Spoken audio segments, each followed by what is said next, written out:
Blog Talk Radio. Here we go.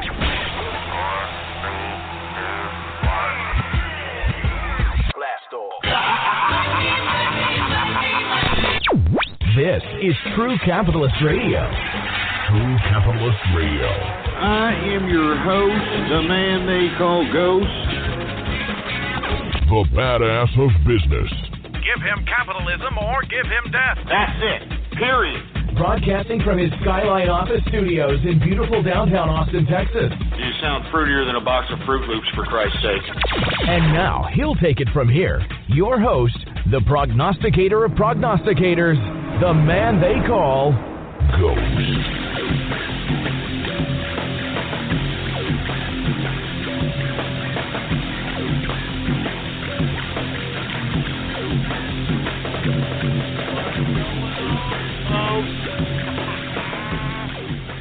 How's it going? And thank you for tuning in with me to another edition of True Capitalist Radio. And of course, I am your host, the man they call Ghost. And once again, folks, I want to thank everybody for tuning in with me. Before we get started, folks, I'd like for everybody to please spread it around like wildfire. And let everybody know that True Capitalist Radio is in effect and in the house. And we are live every Monday through Friday, 4 p.m. Central Standard Time, right here on the official website of the True Capitalist Radio Show. And it is blogtalkradio.com/ghost. That's blogtalkradio.com/ghost. And of course, if you have not done so, please follow me on Twitter. The Twitter name to follow is PoliticsGhost. All one word, no underscores, folks. PoliticsGhost is the name to follow. Now, folks, let me tell you something. There's been a lot of news that has been all over the place, for Christ's sake. I want to get into the markets, but to be honest with you, there's the Electoral College meeting. You got a bunch of liberal tears going on. You know, you got the Russian ambassador to Turkey that got assassinated. We got a lot of stuff to talk about here. So let me go ahead and get to the markets first and foremost, folks, because I mean, the bottom line is that even mainstream news media is now saying that this stock market it's just too expensive. It's too damn expensive, and whoever's buying in on this, it's a sucker's market at this point in time, folks. I mean, there's nothing justifying these. You know, it's like a broken record. It's freaking Groundhog Day. All right, there's nothing justifying these damn high index composites. There's nothing justifying it.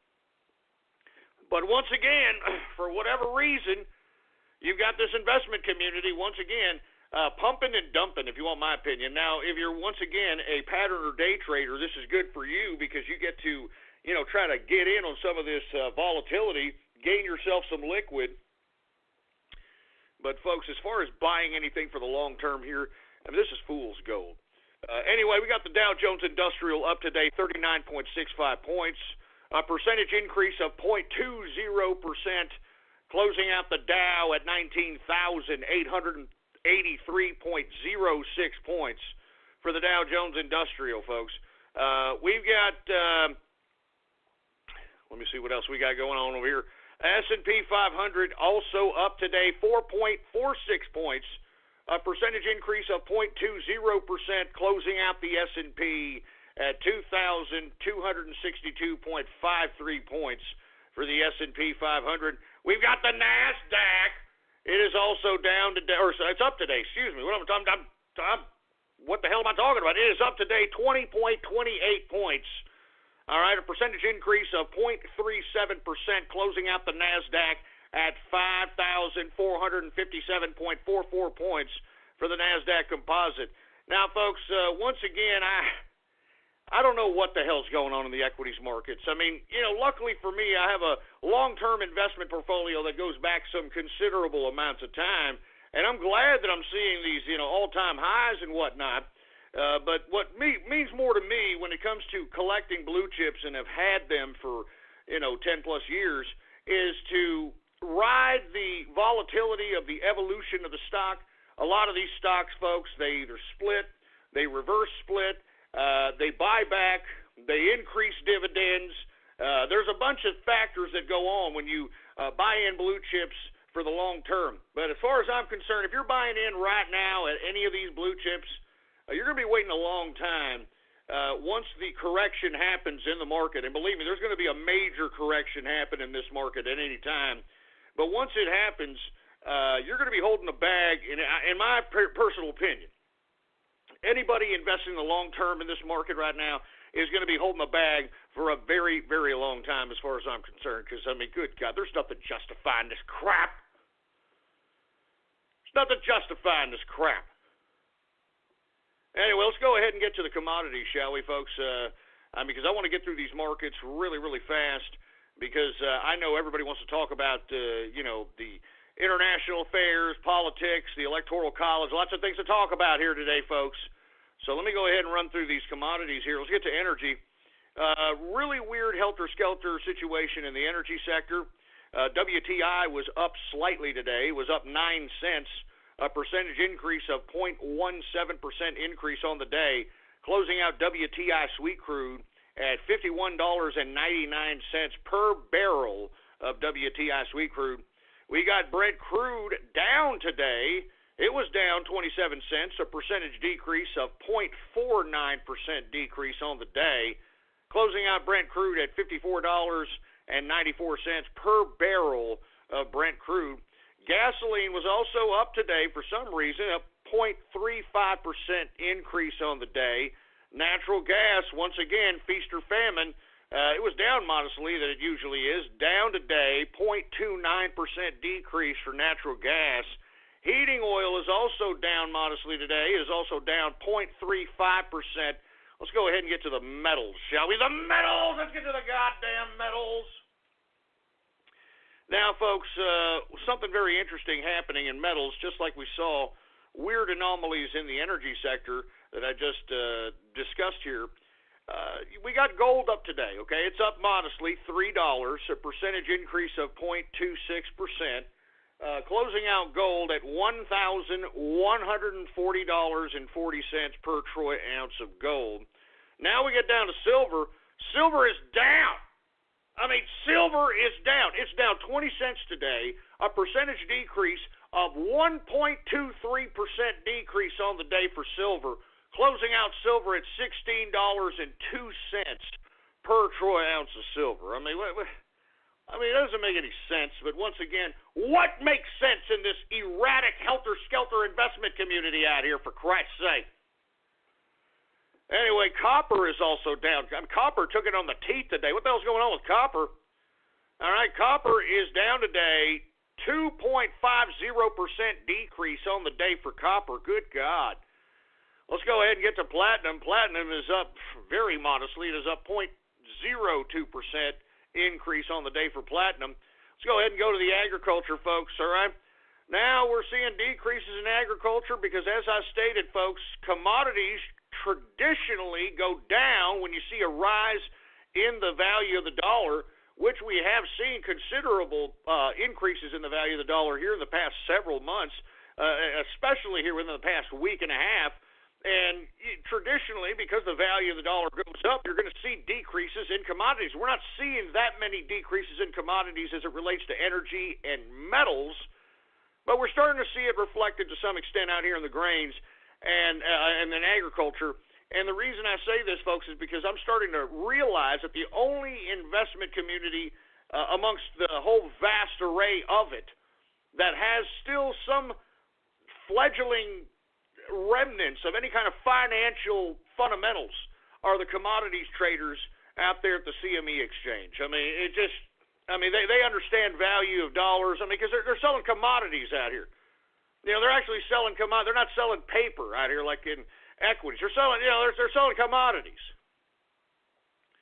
So once again, when I say these decreases today in grains, it's reflected based upon the value of the dollar increasing, and we've talked about many times why exactly the dollar is increasing in value. So I don't want to go ahead and be repetitive about that. So let's just go ahead and get into it. Grains today, corn down today, 0.84% decrease on the day for corn. Wheat also decreasing today with the value of the dollar going up. It is down today 1.04%. Oats continues to modestly go up. It's the only green in this sea of red in the grain sector in the commodities. Oats is up 0.67% increase on the day. Rough rice is down 0.05% decrease on the day. Soybean is down 1.47% decrease for soybean. Good God. I'm telling you, anytime I see 1.5% or anything around there, anything plus that, anything for the day, that sucks. I hate seeing stuff like that, even though I'm not even invested in it. It just sucks. Anyway, we got soybean oil down today 0.49%, and canola down very modestly. It is down 0.02%. Let's get to the soft, shall we? Now, folks, cocoa, which of course is the base for chocolate, has been seeing gradual increases here for the past week and a half. I don't know what's going on. I thought that maybe as we were approaching the holiday season here and we were seeing decreases in cocoa, that we're going to see some cheap prices on some of these candies out here for the holidays. It doesn't look like it, folks. I'm telling you, we've been seeing 2+% increases on a daily basis here in cocoa for the past week and a half. So if you're expecting to get a cheap box of chocolates here by February to your Valentine, you can go ahead and X that out of your plan, because it seems as if they're going to mark up these goddamn commodities, particularly cocoa. And I don't know what the hell the deal is. So let's just continue, shall we? We got cocoa up today, 2.90% increase on the day for cocoa. Let's go to coffee, shall we? Hey, dude, just don't talk to me. Don't talk to me unless I had my coffee, dude. Just don't do this. Shut up, you little freaky hipster fruit. Anyway, coffee is up today, folks. It is up 1.26% increase on the day. Looks like people are going to have to pay a little bit more for Starbucks coffee, huh? Going over to Starbucks tonight? You fruity bastards. Anyway, we got sugar. Sugar is up modestly today, 0.05% increase on the day. And now we're starting to see some increases in OJ. I mean, I've been waiting for this. I mean, we're at an all-time 36-year low on the production end of OJ. I'm surprised that I have not seen more and more bumps on the upside for orange juice just based upon the supply. And I was saying for the past several days that, are people not drinking orange juice anymore? I mean, maybe that's why people are getting sick very easy. Maybe that's why a lot of people got the sniffles going on. Maybe you need a little bit of vitamin C going on there. You know what I'm saying? I mean, what the hell? I mean, winter traditionally, and let me tell you, I've been invested in this market for a long period of time, traditionally is when orange juice sales go up because, back in the day, you'd want to get as much vitamin C as possible to prevent yourself from getting any kind of an ailment, whether that be the cold, the sniffles, whatever the case, sore throat, whatever. But I guess not. I don't know what the hell's going on here. But anyway, OJ is up finally today. All right? It is up 2.49% increase on the day for orange juice futures. Let's go ahead and get to cotton. Cotton is down today. Cotton is down 2.07% decrease on the day. It is down 2.07% decrease for cotton. I wonder why. It's the winter time. We got this Arctic front coming in. One would think that, it'd be a little bit of a bump side. But at the same time, I'm looking at the contract. This is the cotton contract for March 2017. So it's pretty early to be, guesstimating on the plus side so early in the contract. Let's go to lumber. Lumber is down today, 1.15% decrease on the day for lumber. And rubber is finally coming down from those highs. Remember, folks, we were seeing rubber going up a tremendous amount. We had no idea why. I was speculating that maybe, the prophylactics are selling through the roof, for Christ's sake, because of the holidays. I don't know, but anyway, rubber is down today. It is down 2.21% decrease on the day. And ethanol is up 1.24% increase for ethanol. Good God. Now let's get to livestock, shall we? Now, we're seeing gradual increases here within the past several days, or the trading day sessions, in the livestock section. And in livestock, the reason that we're seeing cattle go up is because we've been seeing all-time lows, in my personal opinion. I've been taking advantage of it. Like I said, I've been getting slabs of freaking porterhouse steak, T-bones, you name it, and they've been really inexpensive. I mean, I get 3-inch thick cut T-bones, baby. That's what I'm talking about. I mean, those are massive steaks, baby. Because I'm a man. You understand that? I'm not some little fruit bowl that is gonna put a couple of twigs and a freaking leaf or something in a bowl and call it a goddamn meal. All right, I'm a man. All right, men need energy. They need fuel, for Christ's sake. You know what I'm saying? Hi, I'm a helpful Southern California Honda person, and this holiday season we've been doing random acts of helpfulness, like giving out free Christmas trees, helping out at children's hospitals, and providing warm meals for the less fortunate. And during the Happy Honda Days sales event, we can help you too, with a great deal on an award-winning Honda, like the 2016 CR-V, a 2016 IIHS top safety pick. Click the dealer locator link to find a dealer near you, and go to SoCalHondaDealers.com to suggest a random act of helpfulness for someone you know. So anyway, let me go ahead and continue here. We're seeing gradual increases in live cattle. Live cattle is up today, 0.50% increase on the day for live cattle. Cattle feeder futures are also up today, 0.75% increase on the day for cattle feeder. And folks, what have I been saying about lean hog? What have I been saying? I've been calling this lean hog ever since back in October. During National Pork Month. It has continued on, folks, and the reason I said this was because of the processing shortage that they're having. It's not a supply situation. They're having a situation with the processing of the head of lean hog, and as a result, that processing is going to put a kink in the supply, which is not going to decrease the demand any. I mean, we're headed, like I said, in October we were in National Pork Month. Of course, we headed into November when everybody has to have a damn ham bone for Thanksgiving. And, of course, we're coming into Christmas, and, everybody likes a freaking ham for Christmas. So, I mean, this is pretty much an easy read as it pertains to this call on lean hogs, folks. So I hope that I know that there are some people that took advantage of it, and, props to you. Anyway, we've got lean hog up today. Get this. It is up 3.69% increase on the day. I mean, good God. Oh, my God. Anyway, folks, that, my friends, is the markets for your ass. Anyway, folks, I hope that you're having a very, very good Monday, and money. I hope you're having good money as well. I hope you're having a good Monday. This is Christmas week, folks. This is Christmas week, and I want to be honest with you. I've been, trying to process orders of the Christmas card and the Ponyfied Capitalist, which they've all been processed and signed and all that stuff.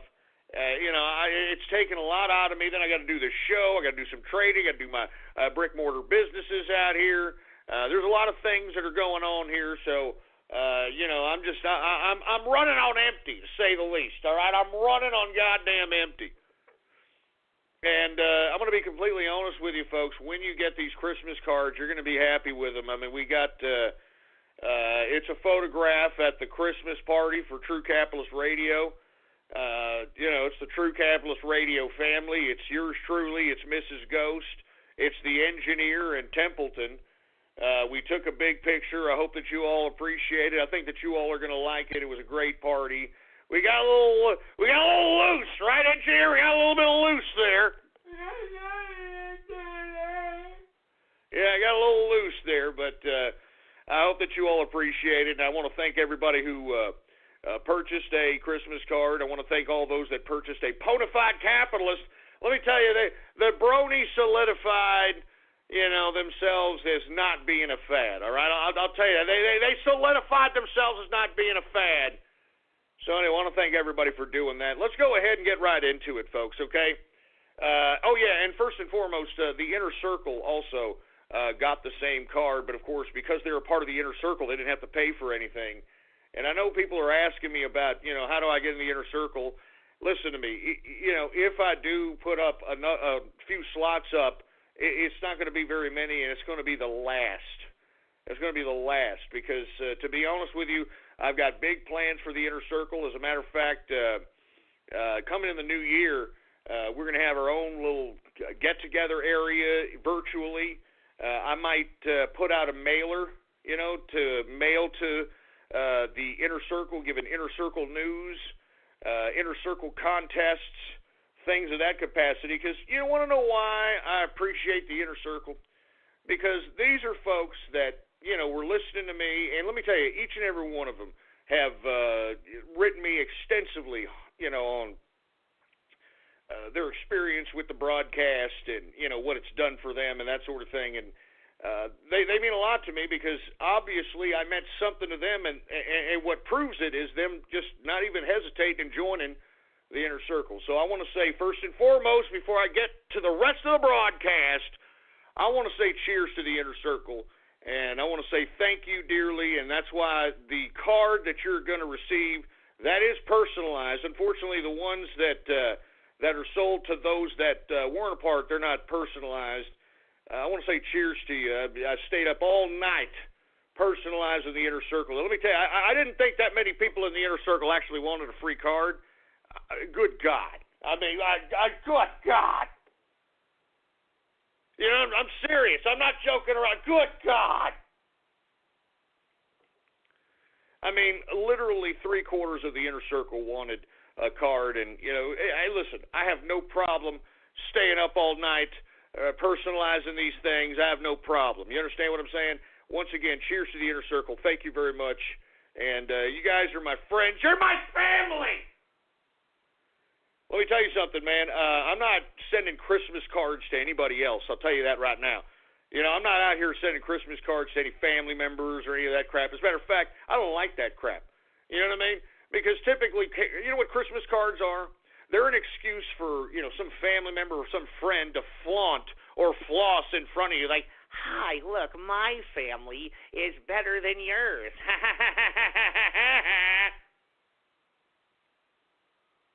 So that's why I'm saying, folks, I mean, this is, something that I'm doing here that's gotten me into the Christmas spirit, the Christmas card situation. And I want to thank the Inner Circle. And I also want to thank those that purchased this Christmas card as well. Y'all got me into the Christmas spirit here. I want to be honest with you. I've always been a Grinch for Christmas. I've always been somebody that never liked Christmas. But when I was, writing these things and processing these cards and, putting them in envelopes. And of course, all of the Christmas cards are coming in envelopes, folks. Everything's coming in envelopes.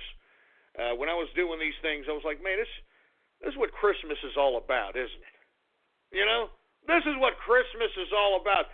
Sending Christmas cards to your friends and family. You know what I mean? Putting time, effort, energy, for Christ's sake, man. I'm serious.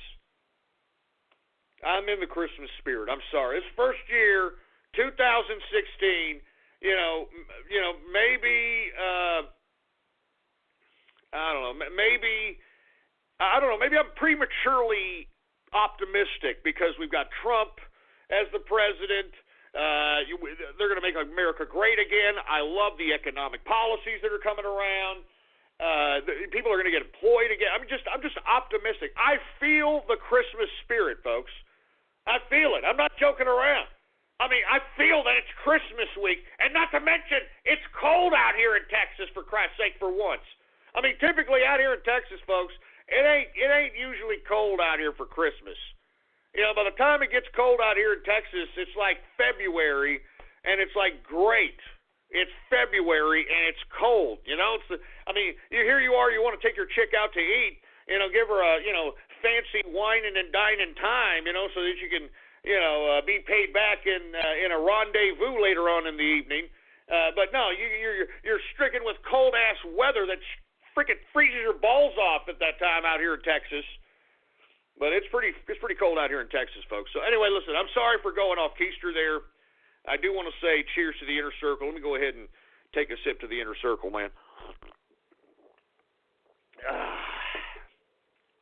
All right, let me go ahead and get right into the news, folks. We got a lot of things to talk about here. The Electoral College meets today to make the presidential election official. And listen, I just got tweeted by, I believe it was John, whatever his last numbers are. He just tweeted at me, I believe, an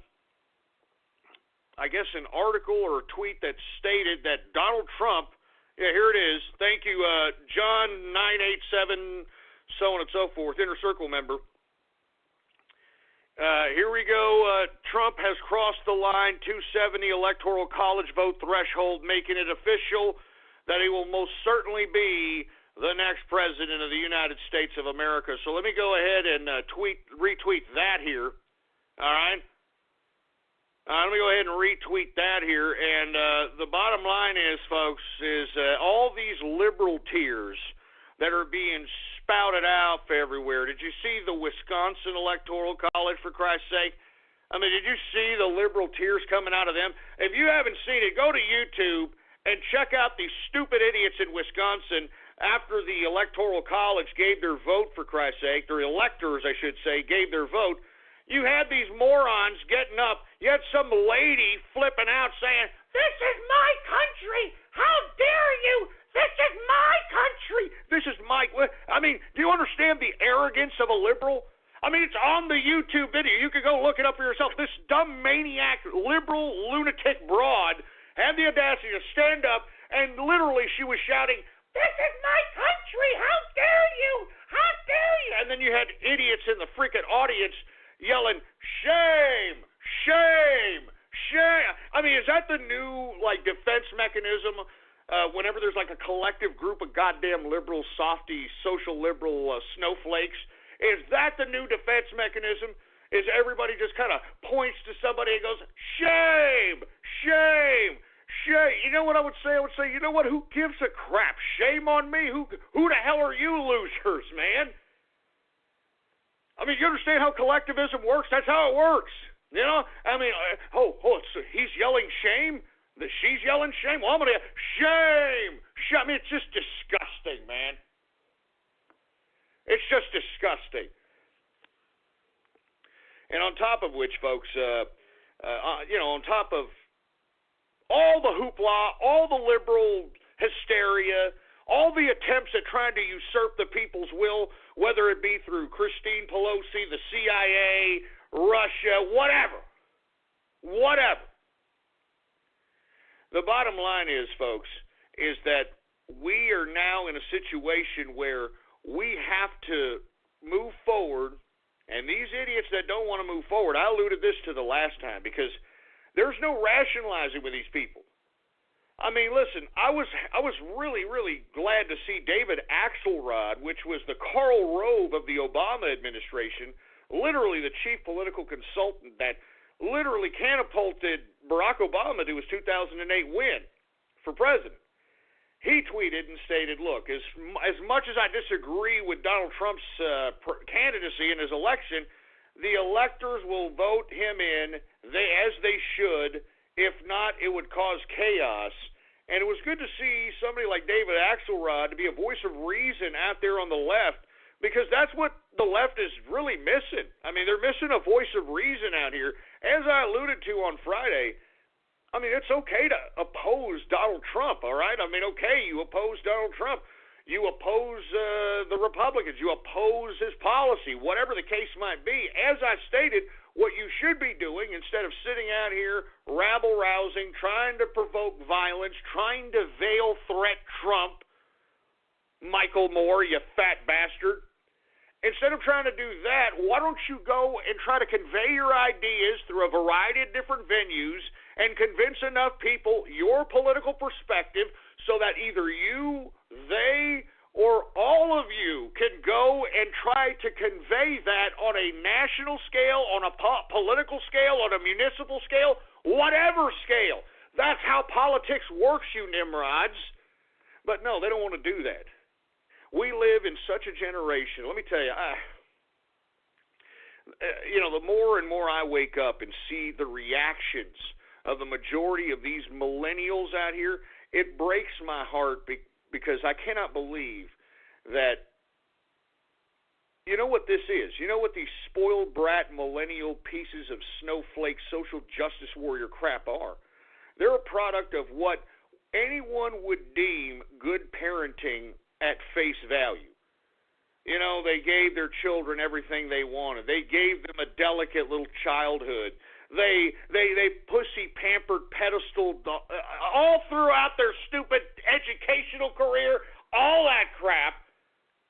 And now, because everything has been given to these folks, they feel that, oh, well, you weren't given what I was given? Oh, that's not fair. Oh, my God. I'm going to do whatever it takes to make sure that you get something. And you know what? That's going to make me look good because everybody makes fun of me because I got everything. But I want to show you. I want you to have the same thing. Well, no, you can't take from me. No. I'm not going to give you, but I'm going to bitch and moan with you. And I mean, this is how they are. Do you understand what I'm saying? I mean, it's much easier for these social justice warrior millennials to just piss and moan, talk garbage, instead of actually going out and doing the work. You know, politics is work, kids. All right? I mean, why don't you take a look at all facets of political philosophy and understand that each one of those facets took years, if not in some cases centuries, to be able to evolve and legitimize and actually implement themselves as actual implemented society instead of a theory. And you see, folks, what people don't understand is that they just want everything now. And that's not how politics works. And, folks, that's why I've been broadcasting for so long. That's why I alluded to on the last broadcast in 2008, I was very unhappy with Obama being elected president. But at the same time, who was the alternative? Who was the alternative? John Turncoat McCain? This asshole who should be on trial for treason as far as I'm concerned since the unearthing of that Tokyo Rose recording of him recording propaganda for the North Vietnamese, which is a direct conflict with what you're supposed to do as the protocol for prisoner of war. But you really didn't have any goddamn choice. And you see, folks, that's what I did on this broadcast. I tried to convey ideas. I tried to convey whatever it was that I felt was the wrong. And I challenged those through this broadcast. If I was wrong, then call me up and we can talk about who's wrong. If maybe we're both wrong. Maybe we could take pieces from what we are both saying and conjure up and congeal something new, whatever the case might be. That's what politics is about. I mean, don't be wrong. I thought it was the end of the world, too, like you dumb liberals, when Barack Obama was elected president. Just imagine not only him being elected president in 2008, in 2012, it was even freaking worse. It was freaking worse. It's like, look, we already had 4 years of this freaking communist mulatto. You mean to tell me we're going to have another 4 years of this bastard? I mean, you don't think that, hey, I didn't want this asshole around for 4 years? You didn't think I knew that this guy was kamikazing America down the tubes? Of course I did. And what I did is I tried to convey ideas to convince people so that, maybe I could spark a synapse in their head so that they can convey the same idea and so on and so forth. And to be honest with you, folks, I'm going to be completely honest with you. What a metamorphosis that has transpired since I stopped broadcasting back in 2012. Back from the years 2008 to 2012 when I was broadcasting, folks, I was one of the few people on here that was actually anti-left. You understand? And not to mention one of the few that was actually highlighting the contradictions within the conservative movement and the Republican Party itself. And let me tell you, I'd like to think that I was conveying ideas at the time because let me tell you, when I was doing this podcast, and there weren't that many people doing it. There wasn't that many people doing this stuff. So I'm hoping that some of the ideas, and let me tell you, there's a lot of these ideas that you're hearing, and let me tell you, I don't think it's a coincidence, and you shouldn't find it either, that Donald Trump says a lot of the things that I said verbatim back in 2008, 2009, 2010, 2011, 2012. Exact things verbatim. And you see, the point I'm trying to get across here, folks, is not trying to toot my own horn or anything, was the fact that it took that long, and it took myself, it took Breitbart, it took Drudge, it took InfoWars, it took, all these different facets of multimedia that have been brought together by the internet. And it took all of us to convey the idea via the internet and other vehicles and social media, so on and so forth, to convince enough folks to understand that what Barack Obama was doing, what the leftists were doing, what the Democrats were doing is wrong. And that's why you're seeing it resonate and manifest in the 2016 election, folks. All right? It's taken a long time. It's taken a long, long time, for Christ's sake, man. Jesus Christ. Anyway, folks, look, I want to go ahead and get to some serious topics here, but I just want to reiterate once again that now that Trump is officially our president, thanks to the Electoral College vote here, I mean, that's enough with these leftists. And as a matter of fact, it's about time to maybe start arresting these people. I'm not kidding around. I think that Michael Moore should be arrested. Did you hear this man, first of all, veil threat Donald Trump on Seth Meyers' Tonight Show, that little nighttime pissing ground show that this stupid idiot has? It's a veiled threat. Why the Secret Service is not visiting this fat piece of crap is beyond me. And let me tell you, I just read reports today that Donald Trump is going to keep his private security. And look, I don't blame him, all right? I don't blame him. No offense to the Secret Service or anything of that nature, but, Secret Service follows orders, all right? I mean, if you take a look at what they, you take a look at what happened at JFK, that'll just tell you the story. But why isn't some federal authority going after Michael Moore and asking him what the hell is he talking about? That, hey, well, something might happen to Trump before the election. You never know. Something just might happen to him, What the hell does that mean? And then on top of that, today he said that he would be paying any of the electors' fines that happen to reverse the people's will and vote against Donald Trump. He actually said that. He made that public. I mean, how can these people openly commit treason and no one's arresting these people? It's mind-boggling to me why Michael Moore's still walking the planet, a free man, why Christine Pelosi is still walking around a free woman, Lady Gaga, Katy Perry, who called for a revolution on Twitter. I'm talking about all these people that want to insist that the election was somehow illegitimate and that they were going to somehow overturn the election and trying to provoke it to do so. You understand that? To do so. And look, it's treason, man. It's utter treason. All right? I mean, listen. I don't care what they say about the freaking popular vote. You dumbass liberals can take that popular vote and shove it up your ass, okay? First and foremost, 3 to 4 million illegal immigrants voted in this goddamn election, which should have never have happened, and it should never happen again. And who do you think that the illegal immigrants voted for, honestly? Come on, do you think they voted for Donald Trump, the man that wants to build a wall, the man that wants to send them back? Get the hell out of here. So, look, I'll give you the benefit of the doubt. Let's say it's 2.5 mil, okay, of those illegal immigrants that voted. All right, that cancels it out. Now it's tied, right? Let's talk about all the goddamn dead people that they have found that voted in favor of Hillary Rotten Clinton. I'm telling you, man. I'm telling you this right now. Jesus Christ, man. Look, I am calling for the jailing of Michael Moore and these people that insist upon somehow causing civil unrest. And let me tell you why Michael Moore especially and Lady Gaga and these Katy Perry, they are utilizing their fame. They're utilizing their stardom, which does not coincide with politics. I mean, nor should it. These people should just shut up and sing and dance like a freaking monkey and shut up, all right? You're a freaking circus act. Just shut up and sing and dance. We don't care about what you have to say. Just shut up.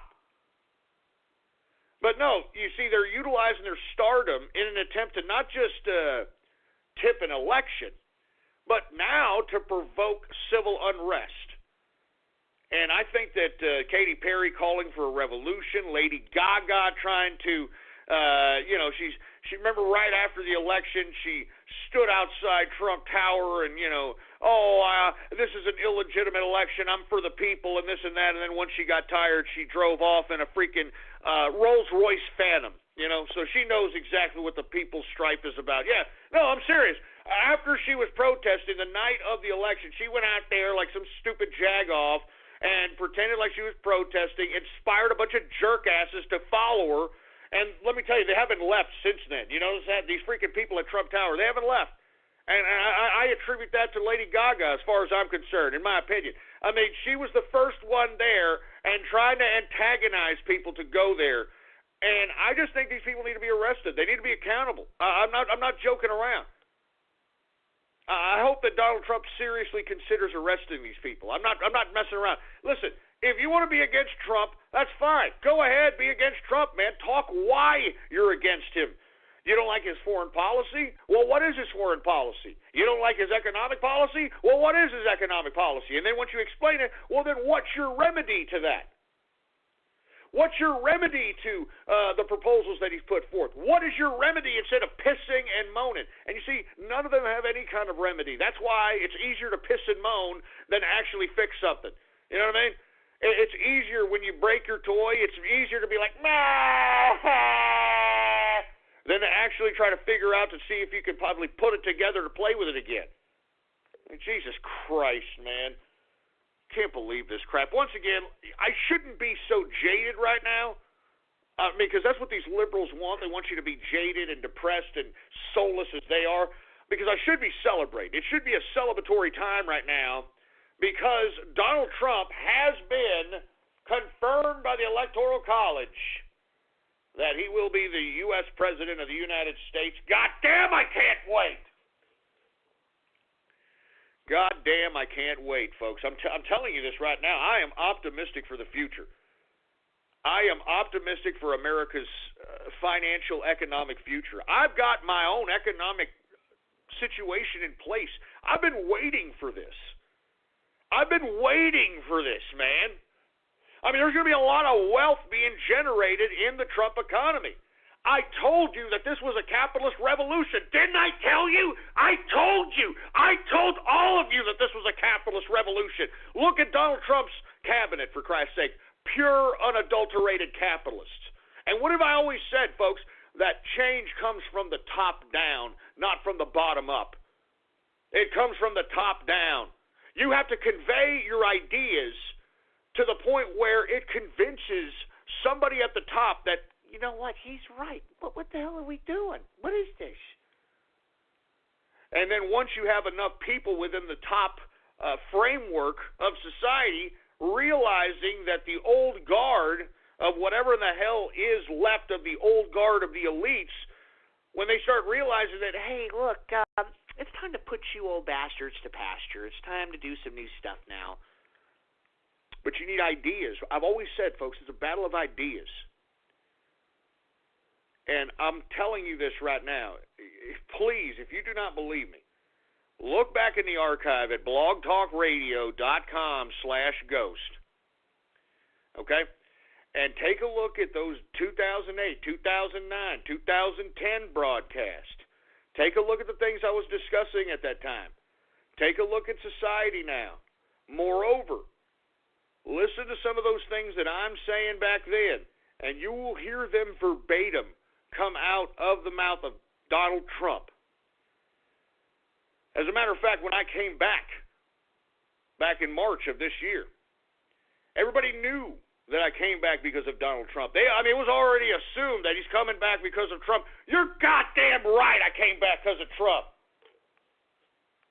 This is our time now. This is the capitalist time. This is the capitalist time. We've already had it this liberal, long-haired, bedwetting hippie way for 8 years. And as I stated, folks, what's the argument to the left idea? The argument is that if you just give somebody a leg up, just give them a little help. If you gave them a little help, then they'd be able to get themselves out of the ghetto. They'd be able to get themselves out of the barrio. they'd be able to get themselves out of the trailer park. And I'm telling you, folks, we've already witnessed 8 years of that crap, and it does not work. This experiment of just wealth redistribution, it does not work. It does not work. I mean, we're living wealth distribution at this point in time, man. I mean, even if it did get a small, very minuscule percentile portion of the population that received welfare and food stamps, even if it got a little percentile out of the ghetto, the barrio, or the white trailer park, was it worth the massive amount of tax investment to this project? Absolutely not. Absolutely not. And that's why Donald Trump's presidency, he is going to create an environment in the economy that is going to create integrity in these folks. And if they don't, well, they're not going to get very well, they're not going to get the freaking food card and the welfare and all the crap that they got used to back in the Obama days. And I'm telling you, you folks are about to get a rude awakening back in 2017.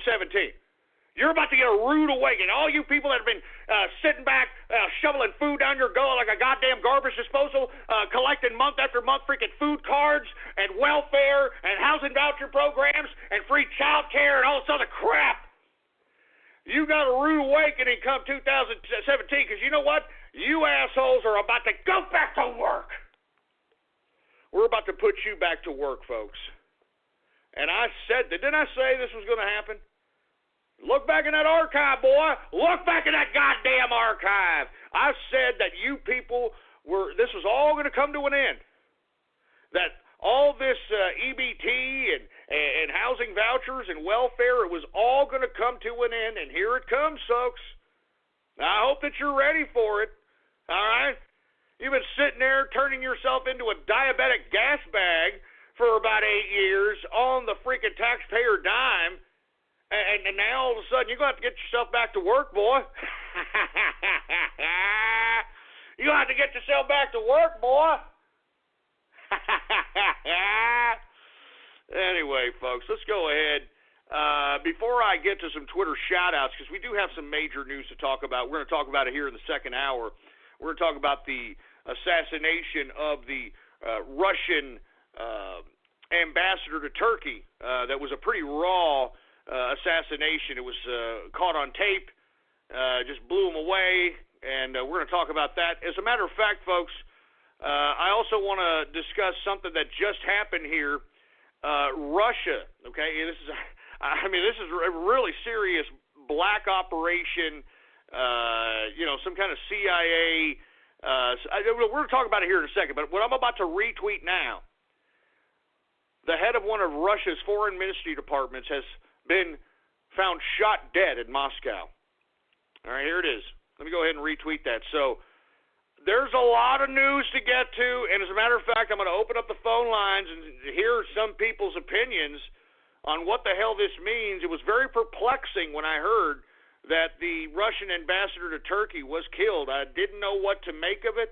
I personally believe now I kind of have an idea. So let's move forward, shall we? All right, now, this is scary stuff. I know. I mean, I'm telling you, these goddamn globalists, these bureaucratic international institutionalists, what did I tell you? What did I tell you? They're going to try to spark World War III before Trump is sworn in. They're going to try to spark an international nuclear confrontation so that they can suspend the Constitution and implement martial law. We cannot let them do this. You've got to put spotlight on this. You've got to retweet these things. You have got to disseminate the information properly, folks, because if we don't, we're in some serious trouble. We're in some serious trouble. Good God. Anyway, we're going to talk about that here in the second hour, folks, because, Jesus Christ, what's going on here? I need a drink, man. Freaking Russians are getting sniped out here, for Christ's sake, man.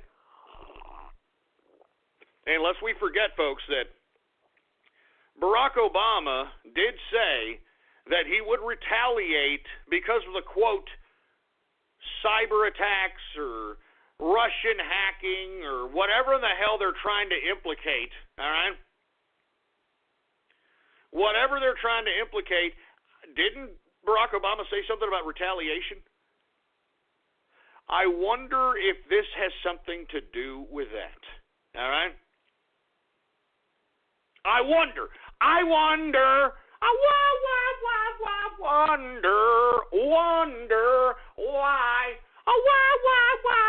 why these lunatics want to start World War III with the Yehudis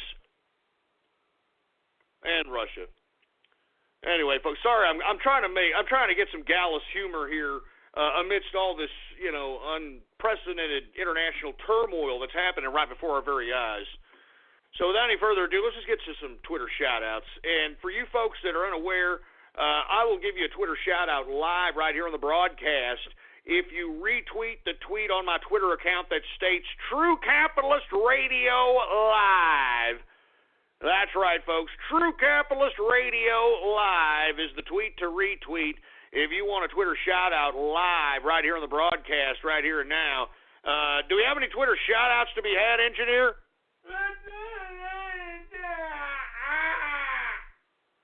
All right, well, let's go ahead and let's just go ahead and get to some Twitter shout-outs, all right? And once again, folks, retweet the tweet that states True Capitalist Radio Live. All right, let's get to some Twitter shout-outs right now. We got Mining More Liberal Salt. Yeah, no kidding. We got Ghost Gets Back to Work. What the hell are you talking about, Ghost Gets Back to Work, baby? What are you talking about? A horny unicorn. Oh, Jesus Christ. The Lost Brony. Good God, for Christ's sake. Russians cold turkey. Oh, jeez. Already. When it comes to choosing a supermarket, why not stick to the facts? Fact is, Albertsons is just better. Nicer, fresher, faster, and friendlier. Come on in and see for yourself. For a delicious dinner this week, stop by the meat department and get fresh 80% lean ground beef, ground fresh in-store daily, just $2.99 a pound when you buy 3 pounds or more. And stop by produce and pick up sweet jumbo cantaloupe, 2 for $3. Fresher meats, sweeter produce, better deals. Albertsons. Fact is, it's just better. Already, Russia's cold turkey. Oh, that's screwed up, man. I'm telling you, you guys are screwed up, all right? Hey, we got the TCR Steam chat in the house. What's going on, man? Who else do we have here? We got Sir No, whatever the hell that means. We got Bowling in Berlin. Ah, you son of a... Jesus Christ! I mean, that's another thing I got to cover in the second hour, man. What... The Berlin Christmas markets. You hear about that? Oh, my God. The religion of peace strikes again, man. I mean, good God. Cultural enrichment, huh? But, of course, Angela Merkel probably doesn't feel like she has any blood on her hands as it pertains to this situation, huh? These liberal leftists, they never take any kind of personal responsibility for a goddamn thing they do, even if it costs people their lives. Typical liberal, for Christ's sake. Give me the mic. Give me the mic. Typical goddamn liberal, man. Jesus Christ. Where the hell am I at, for Christ's sake? We got Remington in the place. What's going on? We got Jerry Garcia. What's going on at Jerry Garcia? We got Lifehouse in the house. Jerry Garcia, I'll be honest with you. I remember it was, what was it? Was it New Year's Eve 1985? As I stated, man, I always got the best of the best. You know what I'm saying? Because, I was a capitalist, always been a capitalist. And, I didn't want, you know how it is. When you're a capitalist, you want the best. At the time, cable TV was just starting to be rolled out. All right, and I was like, well, I'm going to get cable TV. That sounds cool. Then they had pay-per-view. And pay-per-view was, they just barely rolled this out. It was this freaking huge boxes, and you had the freaking, the box on top of the box with the 3 dots on it, with the 3 lights on it. You could push order and all this crap. Anyway, I remember, I believe it was New Year's Eve 1985, I ordered Jerry Garcia and the Grateful Dead's New Year's Eve pay-per-view special. All right, just FYI, I remember that. Anyway, just a tidbit there. Anyway, we got Goose in the house. We got Jizzmaster 3000. We got Southern AU in the place. Jimmy Capitalist in the house. What's going on? Jimmy Capitalist. Who else do we have here? We got Sergeant Yoda. We've got, what the hell is, I'm not going to say that disgusting name, for Christ's sake. Oh, my God. You guys are getting sick. I can already see this, for Christ's sake. Don't turn this into a carpet-munching Monday, man. You know, let me tell you, this is the day where Donald Trump is now the official president of the United States of America. Don't ruin it! Hey, we got Christopher Smith in the house. How you doing, man? Artron Havoc. We got Epic Voice Brony. We got Fit Start Podcast. All right. Well, I guess somebody having a podcast about fitness. We got Disco Waffle in the house. Or Disco Atkins. What the hell? Y'all getting married or something? A little pony marriage? And you know, wait a minute. I actually read an article. I believe it was in, what the hell, freaking, you know, I read so much, man. I can't even remember the article where I read it. I read it today. The top 100 podcasts of 2016. Not one time was this podcast ever mentioned. And let me tell you something. I get no respect. No goddamn respect, man. But you know what? I don't need respect from international media. I don't need respect from any kind of rag publications. You know what I have respect? You know who I want respect from? You. All right, the True Capitalist Radio listener, the fans, the inner circle. You know, I mean, that's what it's all about, man. You know what I'm saying? That's what it's all about. I'm not like Keemstar and all those jerk asses at YouTube. And for you folks that saw that tweet that I tweeted at Keemstar, I just don't like YouTubers, man. These guys think that they're the greatest thing since sliced bread. And now they realize that, you know, everybody can kind of do what they're doing and maybe do it a slight bit better or a slight variant different or something in that capacity. And now they're losing their viewership, all right? And now what they're trying to do is they're trying to give away money so that they can, you know, increase their viewership, for Christ's sake. I mean, what a bunch of jokes. All right? Hey, Keemstar, Rice Gum, Fousey Tube, all you jerk asses, get some talent, all right? All right, get some goddamn talent. Learn how to spoken instead of sound like fruity asses. How come everybody on YouTube sounds like they just freaking popped out of the anal passage of George Michael's servicing a glory hole in a park bathroom somewhere? Can somebody explain that to me? I mean, even Keemstar, for Christ's sake. I mean, can you get a fruitier voice other than maybe Leafy? Huh? Hi, this is Killer Keemstar here, and I'm here talking about drama. Don't make me pull off my cap so I can show off my balding head, because I'm Keemstar. I've got more facial hair than I've got on my head, because I'm Keemstar. I mean, what a fruity bastard. Anyway, listen, I'm sorry for... I don't like YouTube stars. I'm sorry. I don't like them. All right? A bunch of self-absorbed jerk asses that anybody could do it, folks. That's why I'm encouraging you to do it. I mean, it's easy. All you got to do, folks, is first and foremost is have decent content. I mean, you know, do something that's going to make people want to watch, and then continue to do it. But at the same time, you notice that kind of content, it's finite. It's finite content because, you know, you see it once, you see it 1,000 times. You see, you want true talent, you need to be a radio host and be able to keep people's attention, keep people interested for hours on end, instead of sitting here doing a 15-minute video and thinking that you're hot crap. Anyway, sorry, folks. I don't like YouTubers. I'm sorry. Anyway, we got Sauerkraut in the house. What's going on? We got Scarlett Atkins. What the hell? Is everybody marrying I don't even want to know. Scarlett Moo. We got Norwegian Hambone. Ghost makes money easy. Well, that's what I do, baby. You know what I'm saying? If I didn't make money easy, I don't know how I'd survive, baby. You know what I'm saying? There was a Twitter trend that stated white lies on my resume. It was hashtag white lies on my resume, and I put, what's a resume, baby? You know what I'm saying? I mean, I've been a self-made man my whole life, baby. Woo! I'm telling you, baby. I love life. I love kicking life's ass. I'll tell you that right damn now. Don't get me wrong. I get obstacles in life, baby. You know what I'm saying? I mean, that's what life's is. That's what life's about, is obstacles. But you see, unlike you self-esteem fed pansy asses, I expect the world to screw me. And when you go in with the world expecting to screw you, and then you conquer that screwing, then all of a sudden you're kicking freaking life's ass. And that's what I'm doing. That's what I've been doing my whole goddamn life. I've been kicking life's ass. I mean, it doesn't matter what the obstacle, baby. It doesn't matter what it brings. I mean, I'm going to kick life's ass.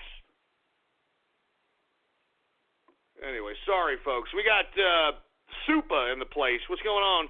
We got the trans toilet asshole putting a pair of balls on the toilet.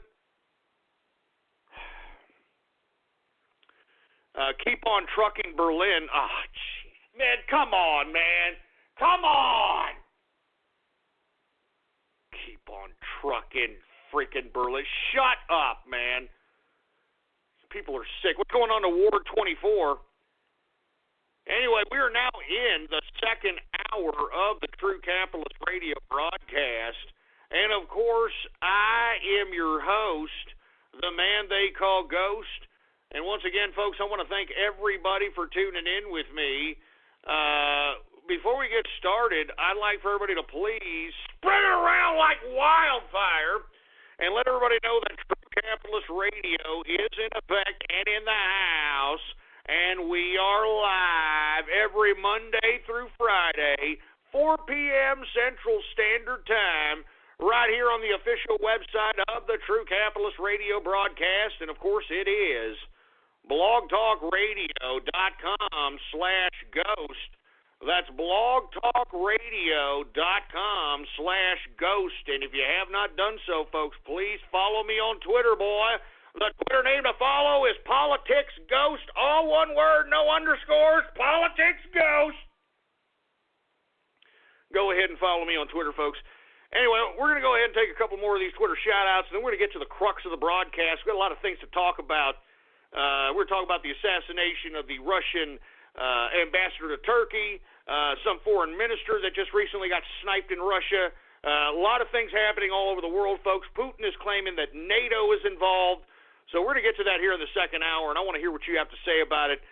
Could this be World War III? Could this be the precursor that yours truly has been talking about, that is going to enable this disgusting, despicable totalitarian government to suspend the Constitution and implement totalitarianism under the pretext of some goddamn nuclear confrontation with Russia? Good God, man. I just... Anyway, we got Old St. Nicholas. All right, whatever the hell that means. We've got Fluffy Atkins. What the hell is this crap? What the hell is this garbage, man? Anyway, let me continue going here. We got, now there's Tweely Atkins. Okay, great. Jesus Christ. We've got Kebab 1, Vodka 0. Oh, Jesus Christ, man. Kebab 1, Vodka 0. That's horrible, man. I don't even like Russians, and that's horrible, man. And there's Correct the Record again, for Christ's sake. Oh, that's great. We got the Brony Network in the house. How you doing, man? We've got Alberto Garcia. What's going on, man? Pokemon merch win. We're not doing that crap. Screw that crap. We got Cruising Through Markets. Oh, Jesus Christ. Can you all shut up with that crap already? Good God. That's not funny. Shut up. Seriously, man. It's horrible. I'm just going to take a couple more of these. You keep up with this crap, I'll stop it right away like that, all right? Like that. Jesus Christ, man. We've got Mrs. Trans Ghost. Shove it up your ass, boy. You're lucky we're not in a damn bar room, boy. You understand that? Germany Truck Santa. Turkish splatter art. Oh, Jesus Christ. You're sick! Jesus Christ! You know what? I'm not doing this crap. Now, that's how y'all really feel, man. Y'all are sick, man. Y'all are some sick cookies. I'll tell you that right now, man. I don't know what the hell's wrong with you people. You got some serious freaking problems. Look, that's it. I'm not taking any more Twitter shout-outs. You people are making me sick. I can't believe that you could be this harsh, for Christ's sake. You mean that's harsh? Give me the freaking mic. Get a mic. Give me the freaking mic, for Christ's sake. Oh, my God, man. Listen, I'm moving on. I'm not going to sit here.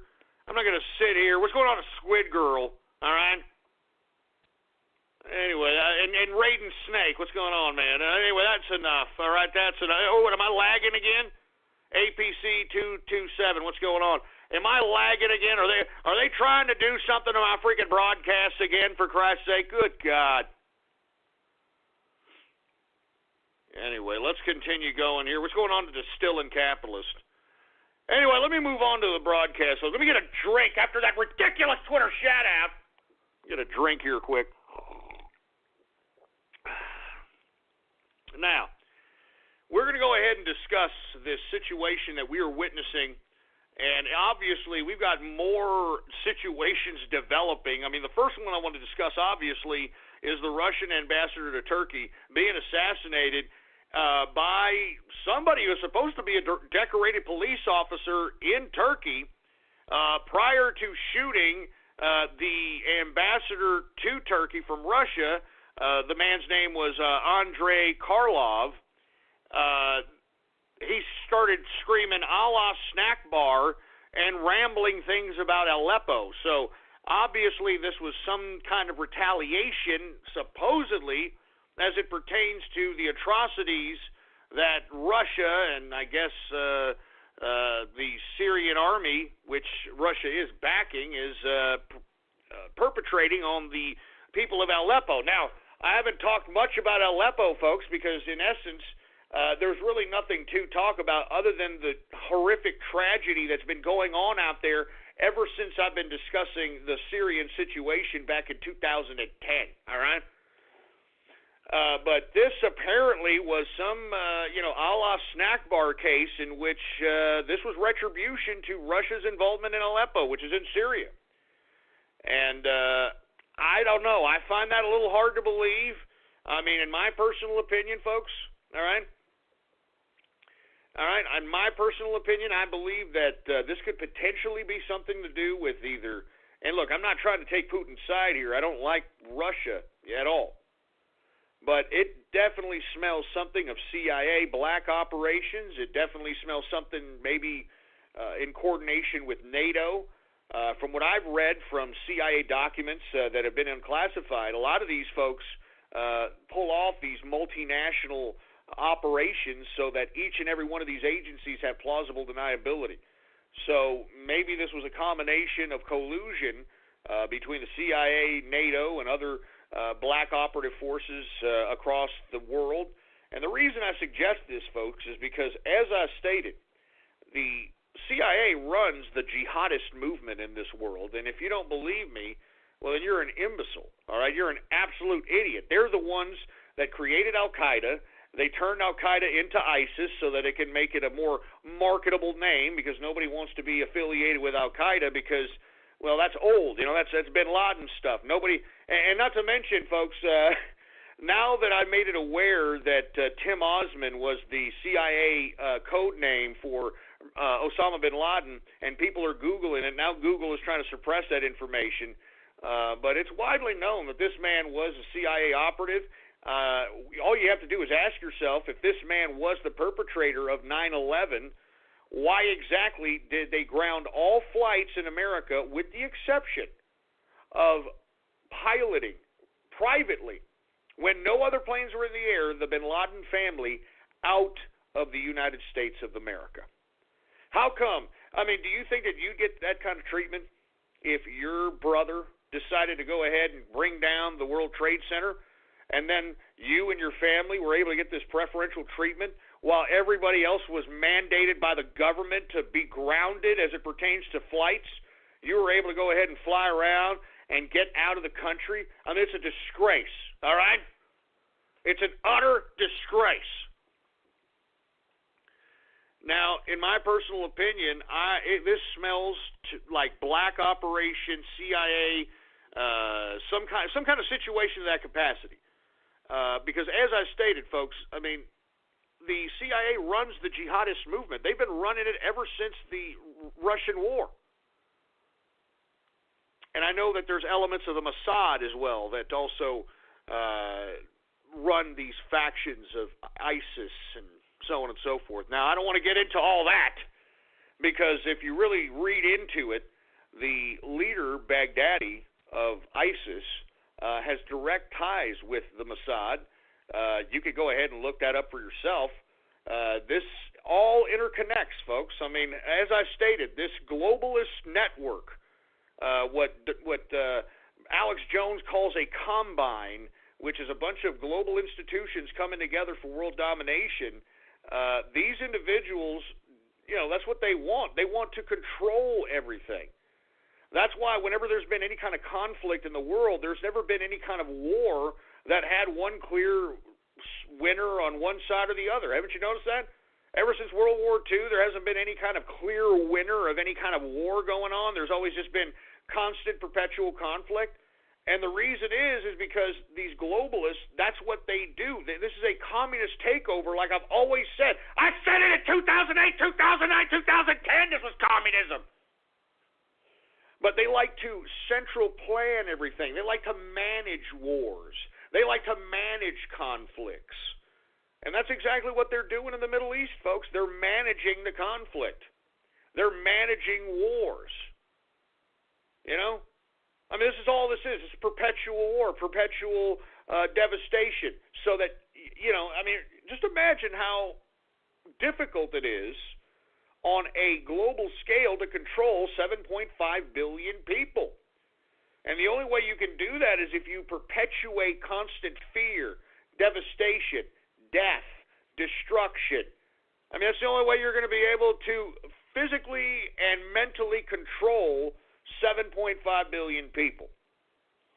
Now, we did hear earlier this week, folks, that Barack Obama said that the United States will, quote, retaliate for this whatever kind of report that Russia meddled into the freaking elections, which, folks, what they're alluding to, aside from all the legalese hyperbole that they put out, they're talking about Russia suggesting news, and its news propaganda was the basis for their meddling into our elections, which is unbelievable. I mean, are you kidding me? They're not even admitting that, oh, yeah, Russia hacked anything. If anything, we're going to talk about this later, the Department of Homeland Security was trying to hack the elections.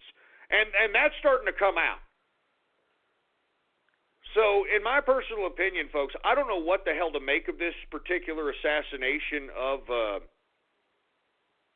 the Russian ambassador to Turkey.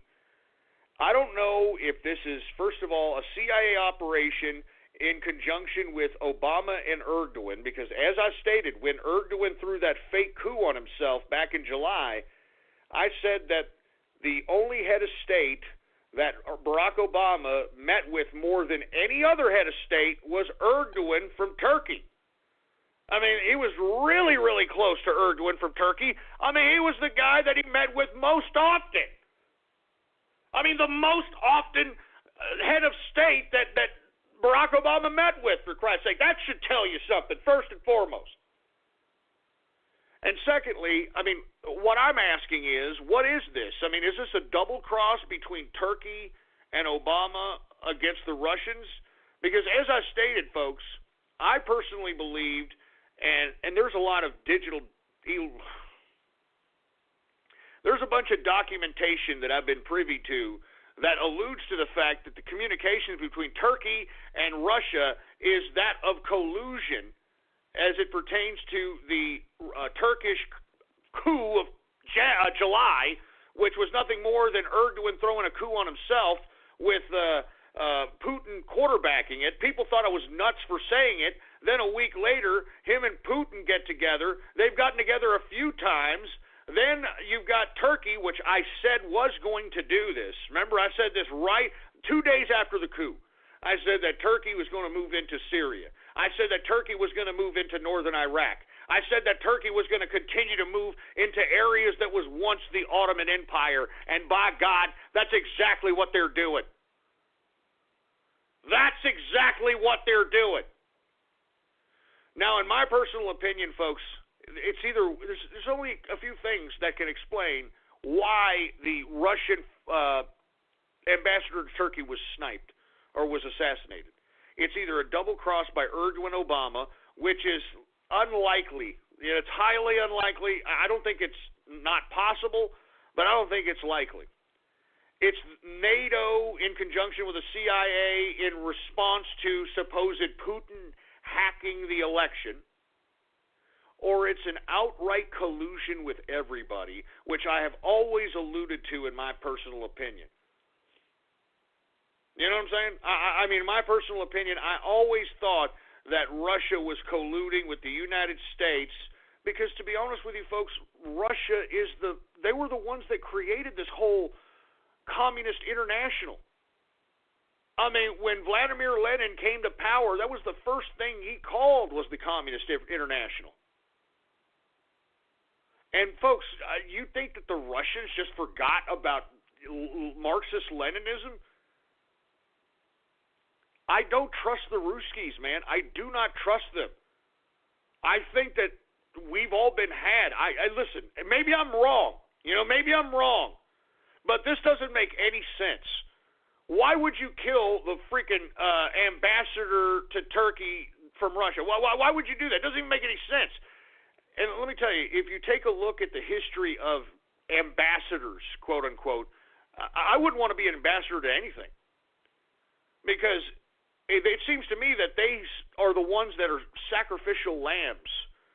And take a look at all the ambassadors that have been conveniently killed or poisoned or things of that capacity. Okay, so that right there should tell you something that, okay, maybe he was put out there as a sacrificial lamb to some extent, but for what purpose?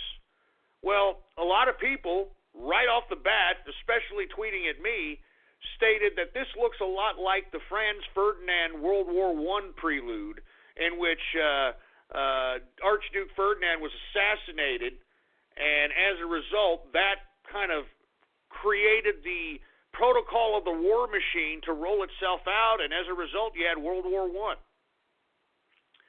Now, folks, not only do we have a dead Russian-Turkish ambassador, now, according to this report here, folks, we have a foreign minister of Russia. All right? All right, one of the head of Russia's foreign ministry departments has been found shot dead in Moscow. Now, I mean, this is a little too eerie for me. Now, what people need to do, the investigators that are out here, that, you know, the Pizzagate investigators, people that like to investigate, they need to find out who this guy was, first of all, in the foreign ministry that got killed, what his connections were to Putin, if there were any kind of negative relationships between the Putin administration and this foreign minister. And the same thing goes for the the Russian ambassador to Turkey. You need to look into the history of both of these guys and see whether or not these individuals had any qualms with the current state of Russia. Because, let me tell you, Putin is ruthless when it comes to killing people and eliminating them. And this guy has no problem having you killed, poisoned, whatever. I'm not joking around, all right? I'm not joking around. So anyway, folks, I personally believe that's what it is. This is my personal opinion. I believe there's a big collusion going on, and as a result, this is what we're seeing here. We're seeing potentially Putin's enemies being put out as sacrificial lambs so that they can stage and manage an event once again to go ahead and try to have a direct confrontation, nuclear confrontation. I mean, this is what I've been saying all along. People thought I was crazy. I said that we would be seeing an attempt, if Donald Trump was elected, if he was elected president, which he is now, that they were going to do everything, and the last card they had to pull was a direct nuclear confrontation with Russia. Now, a lot of folks in the alternative media, specifically InfoWars, they have a hard time understanding what's the left's infatuation with wanting to go to war with Russia. And have you noticed, I mean, it's everybody. They all want to go to war with Russia. You got the Democrats, people on I mean, it doesn't matter what side of the liberal, far left or left of center, they want to go to war with Russia. You even got some of these freaking liberal writers out here that are trying to call for Barack Obama to bomb Russia so that they could prevent the elections from happening. So, folks, in my opinion, I think that we are going to see a potential nuclear confrontation relating to this. And I don't believe that. I think it's a collusion, man. I don't believe this crap. None of this makes sense. It makes no sense whatsoever. I mean, Erdogan has Turkey under so much control he could fake his own coup. All right, so that just tell you something. All right, stop. I'm serious. I mean, he staged his own coup, so that just goes to show you the type of control he has over his country. And you mean to tell me he couldn't keep a Russian ambassador safe? I mean, he was being protected by one of these freaking special police force people from Turkey. So in my personal opinion, folks, I don't believe that this has anything to do with Aleppo or some protest or anything of that capacity. I think that this is a direct chain of events that is put forth to justify a lot of movement with governments. It'll justify Putin getting a more military-type stance towards the United States. They're going to combine with Iran, which Iran has already broke the freaking Iranian nuclear deal that was signed in by freaking Barack Obama. It's already starting to enrich uranium. You know, it's already starting to build nuclear weapons. I mean, it's stupid, man. I mean, that's what I'm telling you. Why would Barack Obama have a deal with Iran, which is a close ally to Russia, and want to go to war with Russia? Does that make any sense to you? I mean, that makes no sense. Barack Obama gave Iran $155 billion not to supposedly build nuclear weapons, and also paid a ransom to American hostages at a rate of another $1.7 billion, according to the latest reports. Now, why would he be so friendly to such an ally of Russia when he wants to supposedly bomb Russia? I mean, another ally of Russia, China. How come all of a sudden we have to bow down and we have to cower to China as it relates to what it says about our free speech, what it says about our economic plans, what it says about any potential tariffs? I mean, how come this left, these Democrats, Barack Obama, how come they're all of a sudden taking this very delicate stance against China and yet still wants to confront Russia on a nuclear confrontation? It doesn't make sense. It makes sense, folks, if everybody involved in this theater, this world stage, is staging the whole damn thing. And people ask me all the time, why would they stage something like this, Ghost? Population control. All right? Whether that be controlling the amount of people that are walking the planet or controlling the people on the planet in general. Population control. I mean, this whole globalist scheme is contrived from communism. I mean, it was Karl Marx himself that usurped the international that happened in Europe, because the first international wasn't entirely communist. It was It was anarchists, petty bourgeoisie socialists, communists, a whole variety of different political philosophers. The First International was actually a historical event. But in that First International, that's where Karl Marx realized that he could usurp the political philosophies of the International's intentions and call it his own, which is exactly what he did. That's why now, when any kind of reference to a global international, that's what the reference is. It's a communist reference. Hi, I'm a helpful Southern California Honda person, and this holiday season we've been doing random acts of helpfulness, like giving out free Christmas trees, helping out at children's hospitals, and providing warm meals for the less fortunate. And during the Happy Honda Days sales event, we can help you too, with a great deal on an award-winning Honda, like the 2016 CR-V, a 2016 IIHS top safety pick. Click the dealer locator link to find a dealer near you, and go to SoCalHondaDealers.com to suggest a random act of helpfulness for someone you know. And you see, folks, it is this communist variant that has given rise to the ideas that we are seeing right before our very eyes. And I'm talking about globalism. I'm talking about the centralized planning on a global scale. It's communism. And that's what's happening. And, you know, what people don't understand what communism is, it's not, oh, everybody's just going to have the same thing, and you're just going to have a relationship with your common man. No, it's not.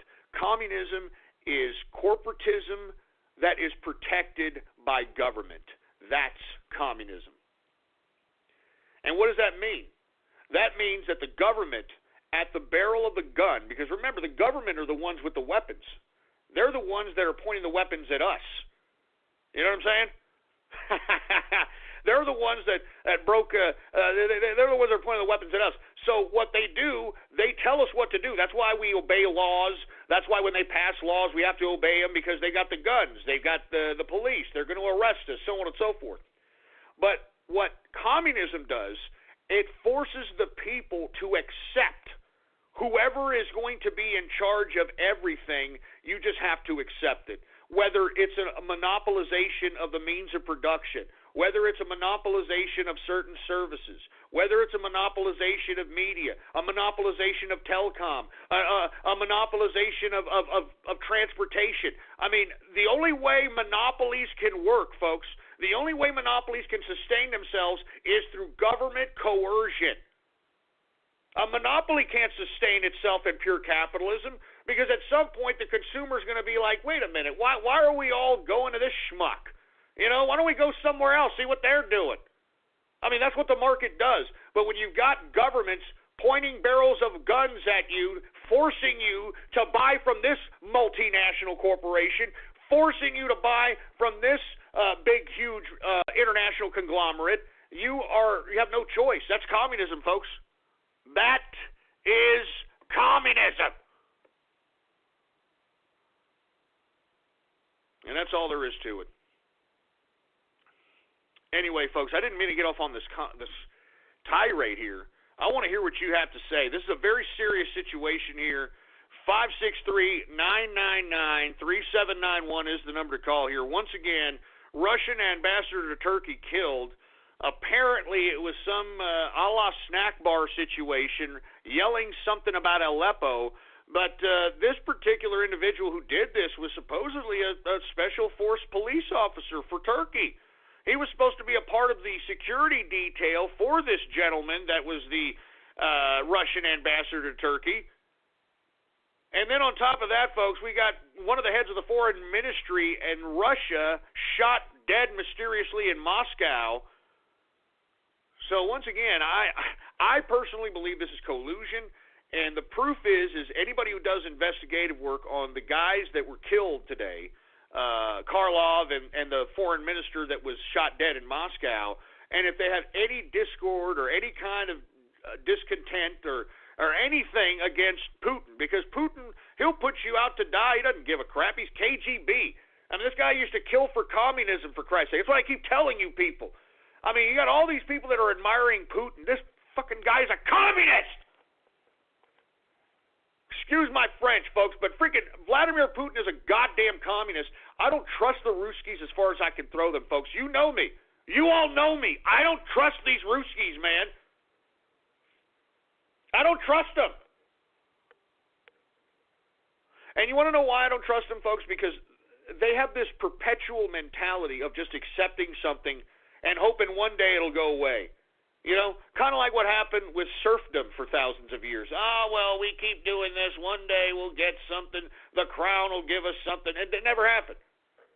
Then Lenin came around, you know what I mean? And Lenin reallocated the whole government system, so on and so forth. And then he became totalitarian, gulags, the whole 9 yards. And then he stroked out because he was syphilitic. Yeah, believe it or not, he was on syphilis. He was syphilitic. He had freaking syphilis freaking half his life. And it makes you wonder why he made such freaked out decisions like 1 step forward, 2 steps back, which if you read his work, 1 step forward, 2 steps back, he legitimizes and philosophizes in a very sadistic, dialectic, materialistic manner why he basically took the grain and the crops from the Ukraine and basically took it away from them and gave it to Moscow and the metropolises in Russia. Because it was the appropriate thing to do. I mean, you had to allocate the resources appropriately so you can help sustain the growing proletariat that was budding within the cities of Moscow, St. Petersburg, you know, so on and so forth. And it was one of the worst starvation episodes in world history. I think about 8 to 10 million Ukrainians starved to death during that particular situation. And lest we forget, folks, that then Stalin came around. And then when Stalin came around, I mean, this guy was just, I mean, he utilized communism to turn himself into a god. Literally what the Kim Jong-un is doing, that's exactly the model of Stalinism. And you see, the reason I don't trust Ruskies is because these Ruskies, they were the same ones deep down inside that did not agree with Stalin. They hated Stalin, but they would be the most vocal advocates for Stalin. They'd be like, oh, yes, Stalin, I love Stalin. And meanwhile, deep inside their hearts, they wanted this guy to die. And you see, that's not, I can't live like that. Nor should anybody live like that. I mean, you should be able to criticize whoever the hell's leading you. You should be able to have debates. You should be able to convey ideas. But that's why I don't trust these Ruskies, man. I mean, they were able to kind of swallow what was right and just accept what was. And they do that for long periods of time. And you can't trust people. I can't. I can't trust people like that. Because, I mean, what's their loyalty? I mean, if you could swallow your own pride for the sake of just what is, well, then what loyalty do you have to anybody? That's what I'm saying. I don't trust Ruskies, man. I'm sorry. I don't trust them. Anyway, I want to hear from you. What do you have to say about this serious business here? 563-999-3791 is the number to call here. What do you think? Once again, Russian Turkish ambassador gunned down. We got a foreign minister out there in Moscow mysteriously shot dead. What do you think about all this stuff, man? What's your opinion? What do you think's going on out here? Anyway, I think we got Distilling Capitalist on the horn. Is that you, Distilling? Copy though. Hold on just. Oh, now hey, there you are. How you doing? How you doing, Distilling? Yeah, pretty good, mate. It all seems a bit still with there, doesn't it? It's very, very weird, man. I mean, what do you think is what's your synopsis on all the things that are transpiring right before our eyes? Man, I really think it's a bunch of black bag sort of very, very black ops-esque sort of things going on. Absolutely. I mean, what do you think the end goal is? Do you agree with my assessment that it could be just an attempt at?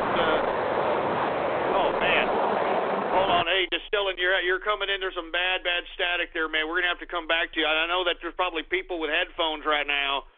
People with headphones are like, that hurts. Anyway, sorry, Distilling, but I agree with you. I think that it is black ops. I think. I just think that these people are planning this crap. I honestly believe that this is all collusion. I don't agree. I don't believe these Ruskies, man. I don't believe them. I don't believe this government. I mean, I mean, why did Obama deal with Iran, which is a close ally to Russia, giving them $150 billion so that they could not make nuclear weapons, and of course giving them that $1.7 billion for the hostage payoff? I mean, why would he do that, and yet he wants to go to war with Russia? You know what I mean? Why would he do that? It doesn't make sense unless they're colluding with one another and they're trying to manage this next war that's about to happen here, and they're trying to start. I honestly believe they're trying to start this war. How about 630? What do you think about all this stuff? Hey, 630, you there? Well, you're taking too long, for Christ's sake, man. Why do you have your hand up then? How about 830? You're on the horn. What do you think about all this stuff? Hey, Ghost. This is a Deplorable Troll here.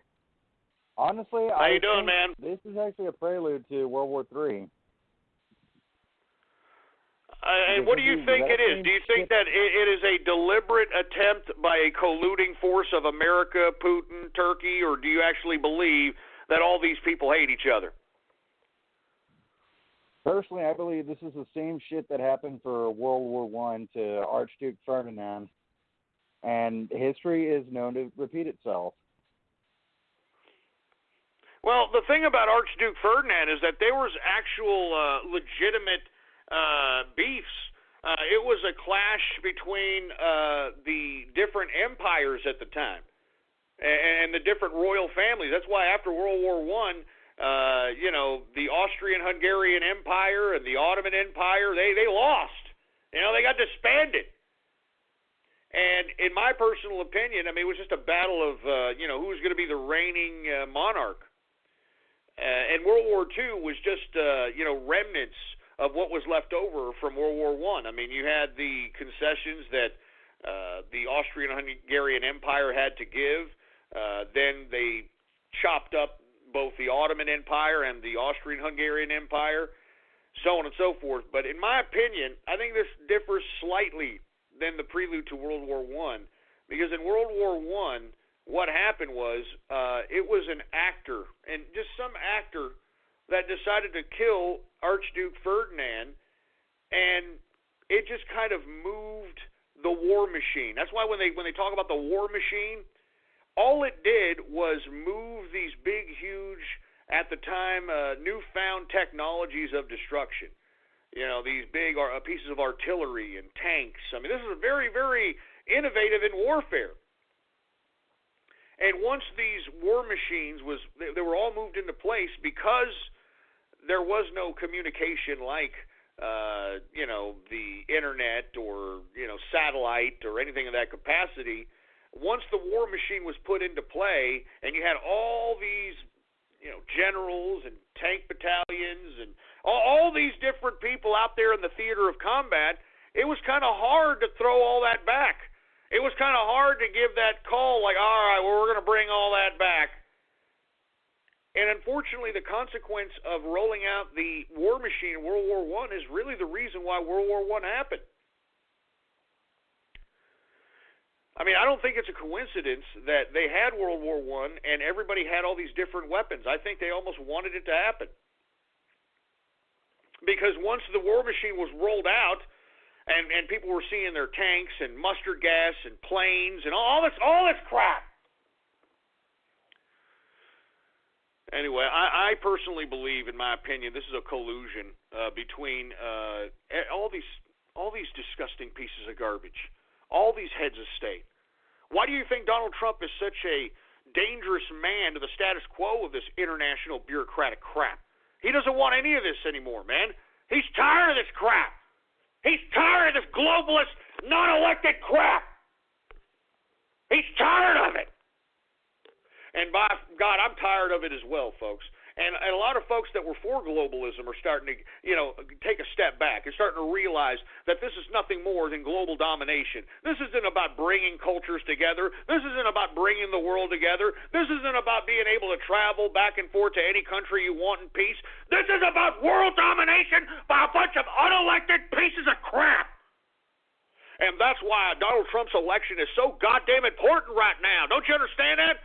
This was America's last stand to prove that it wants to remain a sustained sovereign nation, and it wants to continue to lead the world with its American exceptionalism. And listen, when I say American exceptionalism, it doesn't mean that we're any better or anybody else. All right?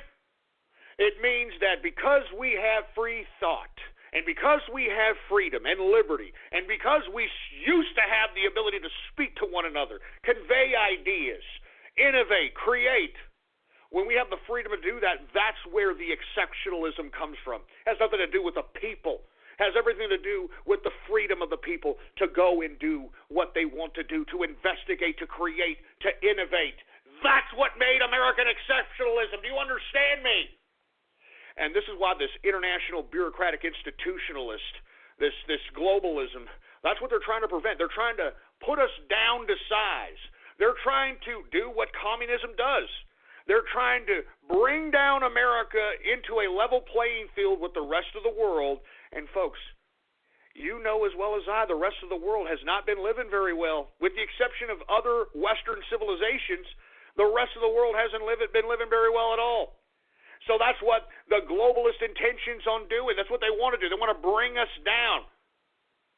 Because, folks, when you have no family and you're impoverished and you're subjected to perpetual devastation, war, fear, all you're going to do is listen to whatever the government tells you. All you're going to do is accept whatever the government explanation is. That's all you're going to do. The government becomes your mommy, your daddy, becomes your own God. And you see, there's no exceptionalism that comes from anything central planned, folks. Exceptionalism comes from freedom. It comes from the ability to think and do things without being infringed upon by government coercion, without being arrested, without being prosecuted. That's what this is about. That's where the American exceptionalism comes from, for heaven's sake.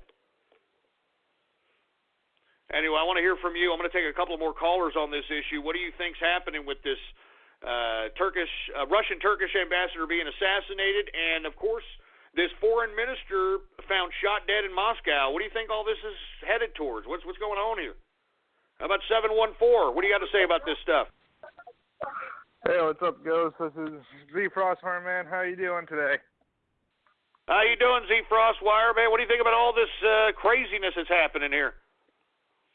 To be honest, to me it sounds like things are falling into place for there to be World War III. I mean, there's no denying that everything that's happening, all the assassinations, the wild Yehudis going on across the world to try and spread totalitarianism, all this stuff is just falling into place, which is going to cause a lot of propaganda, a lot of conspiracies, and eventually it's going to lead up to a world war, like the Third World War, if we're not in it already. It's not coincidental that all of this is just falling into place.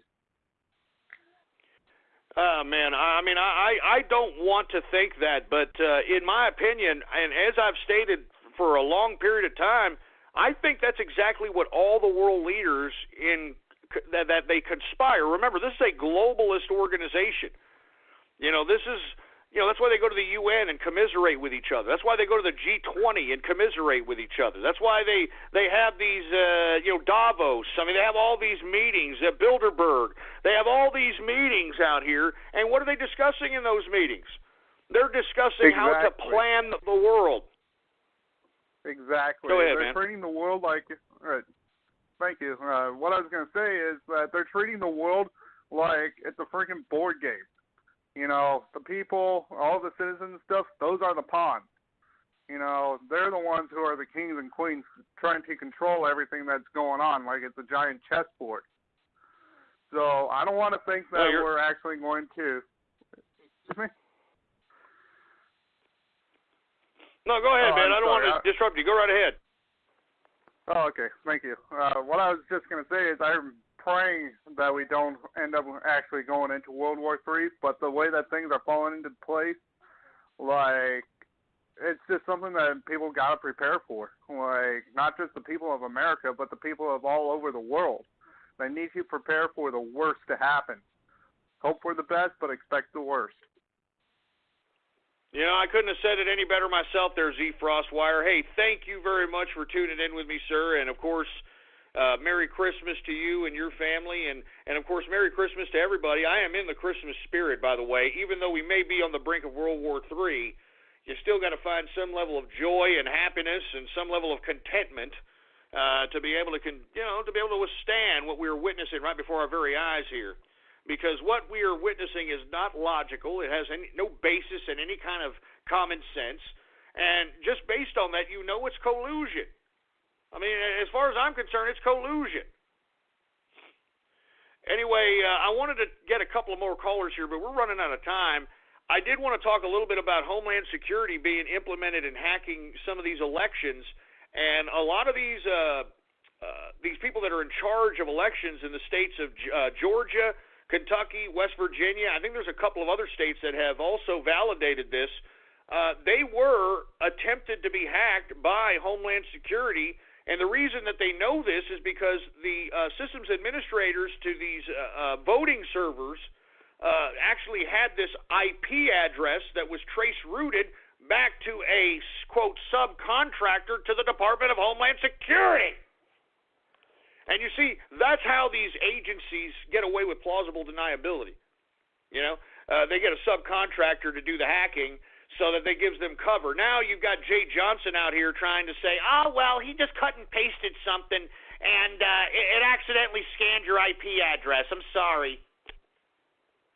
I mean, that's how dumb they think we are out here. Did you hear Jay Johnson, the freaking Homeland Security assholes, his response to the supposed probing of IP addresses of state servers, voting servers?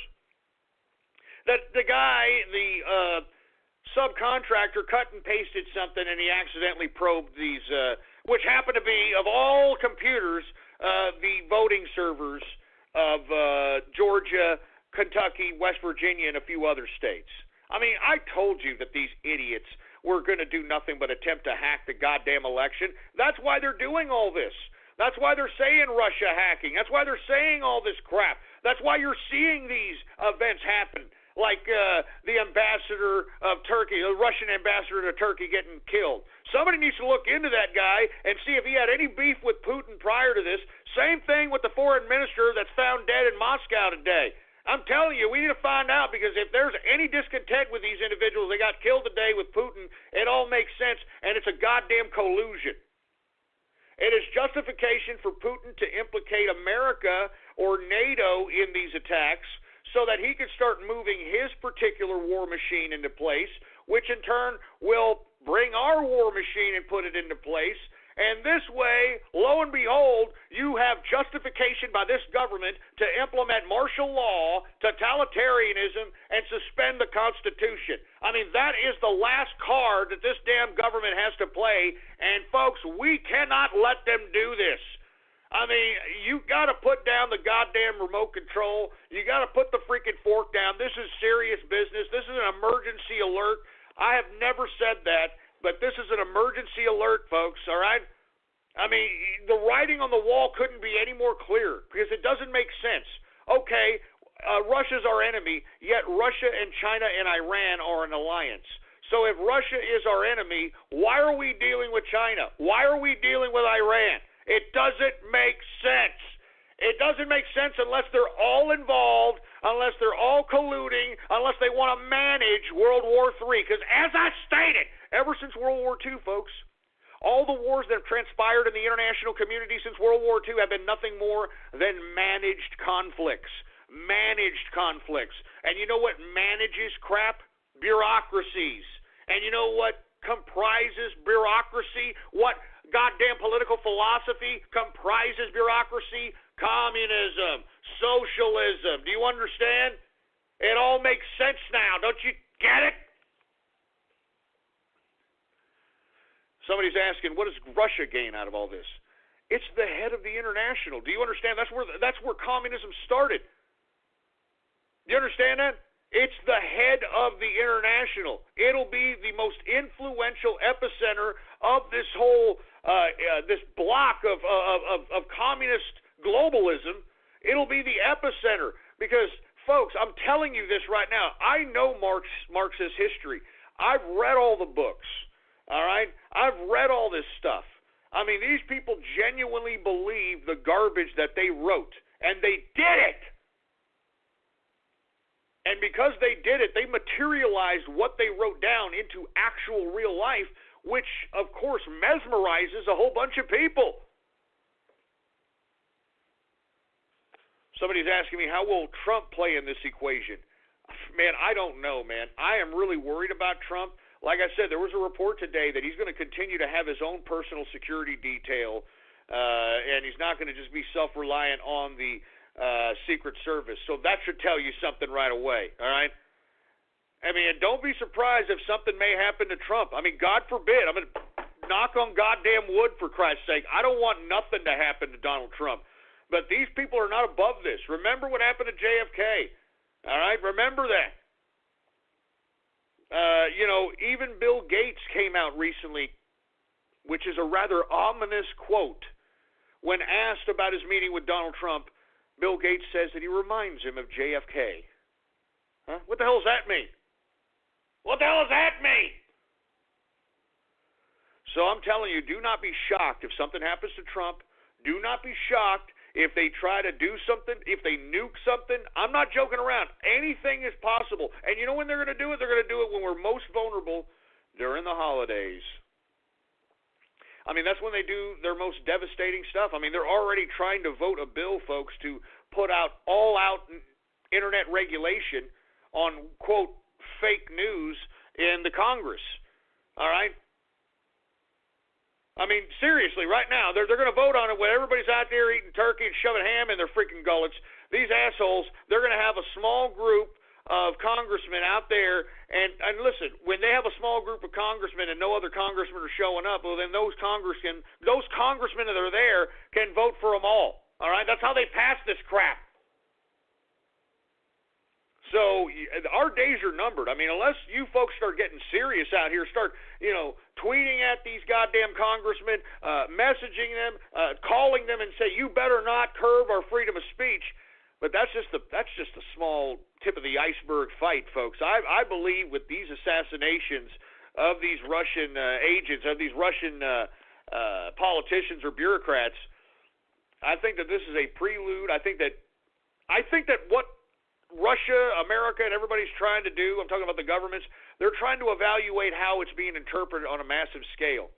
And once they realize how it's being interpreted, that's when they move on to the next plan. I mean, these globalists are very smart. Remember, they have some of the most brilliant minds thinking about this type of crap. I mean, they pay them. What do you think all these institutes are about?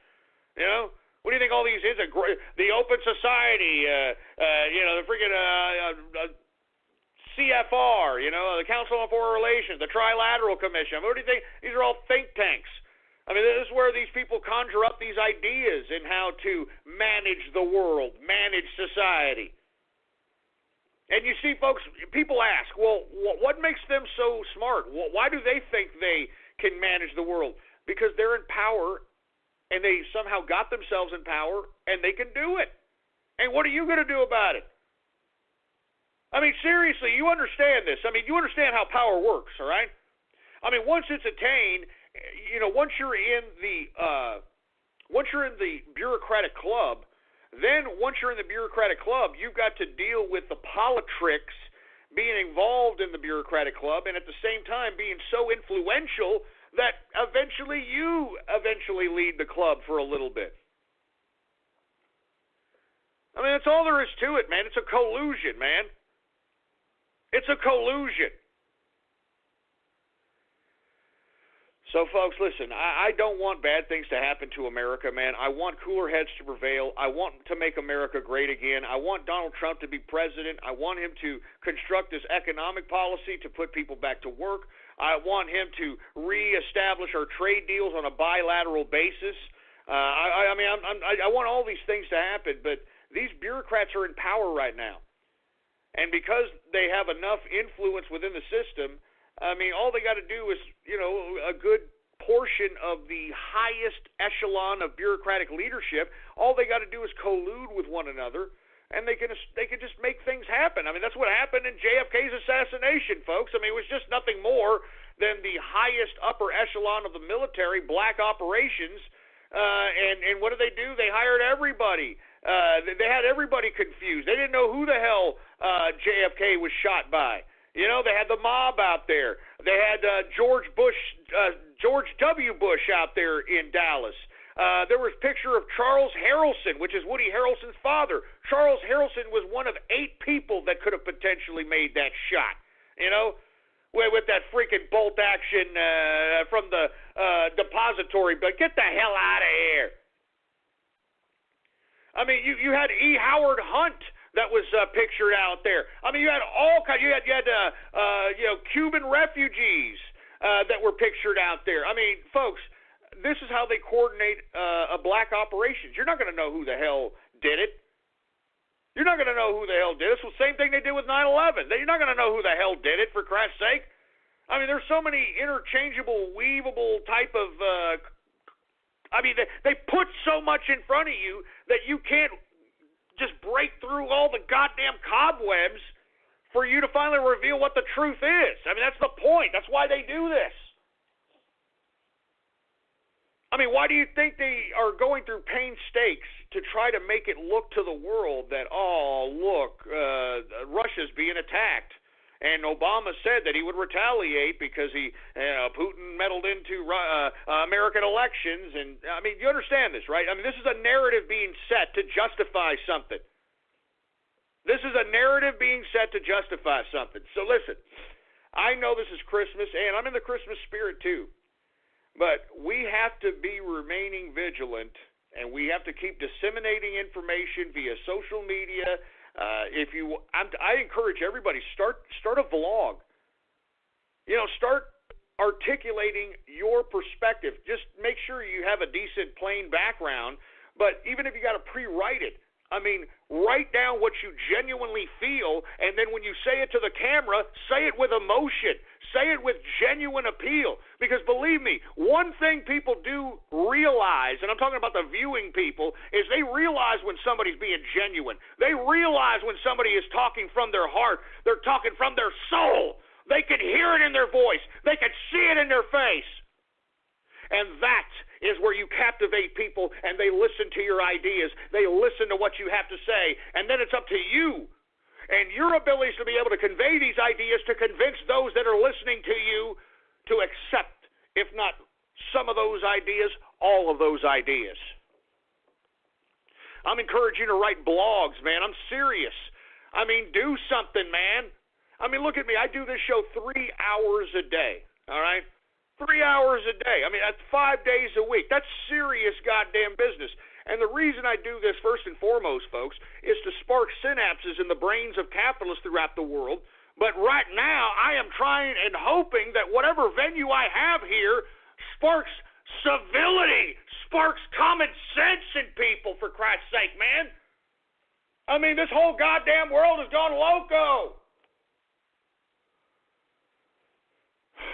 Jesus Christ. Anyway, folks, listen, I was talking a little bit about the Department of Homeland Security allegedly trying to hack the voting servers of Georgia, Kentucky, West Virginia, and a couple of other states. And this just underscores what I've been saying, folks.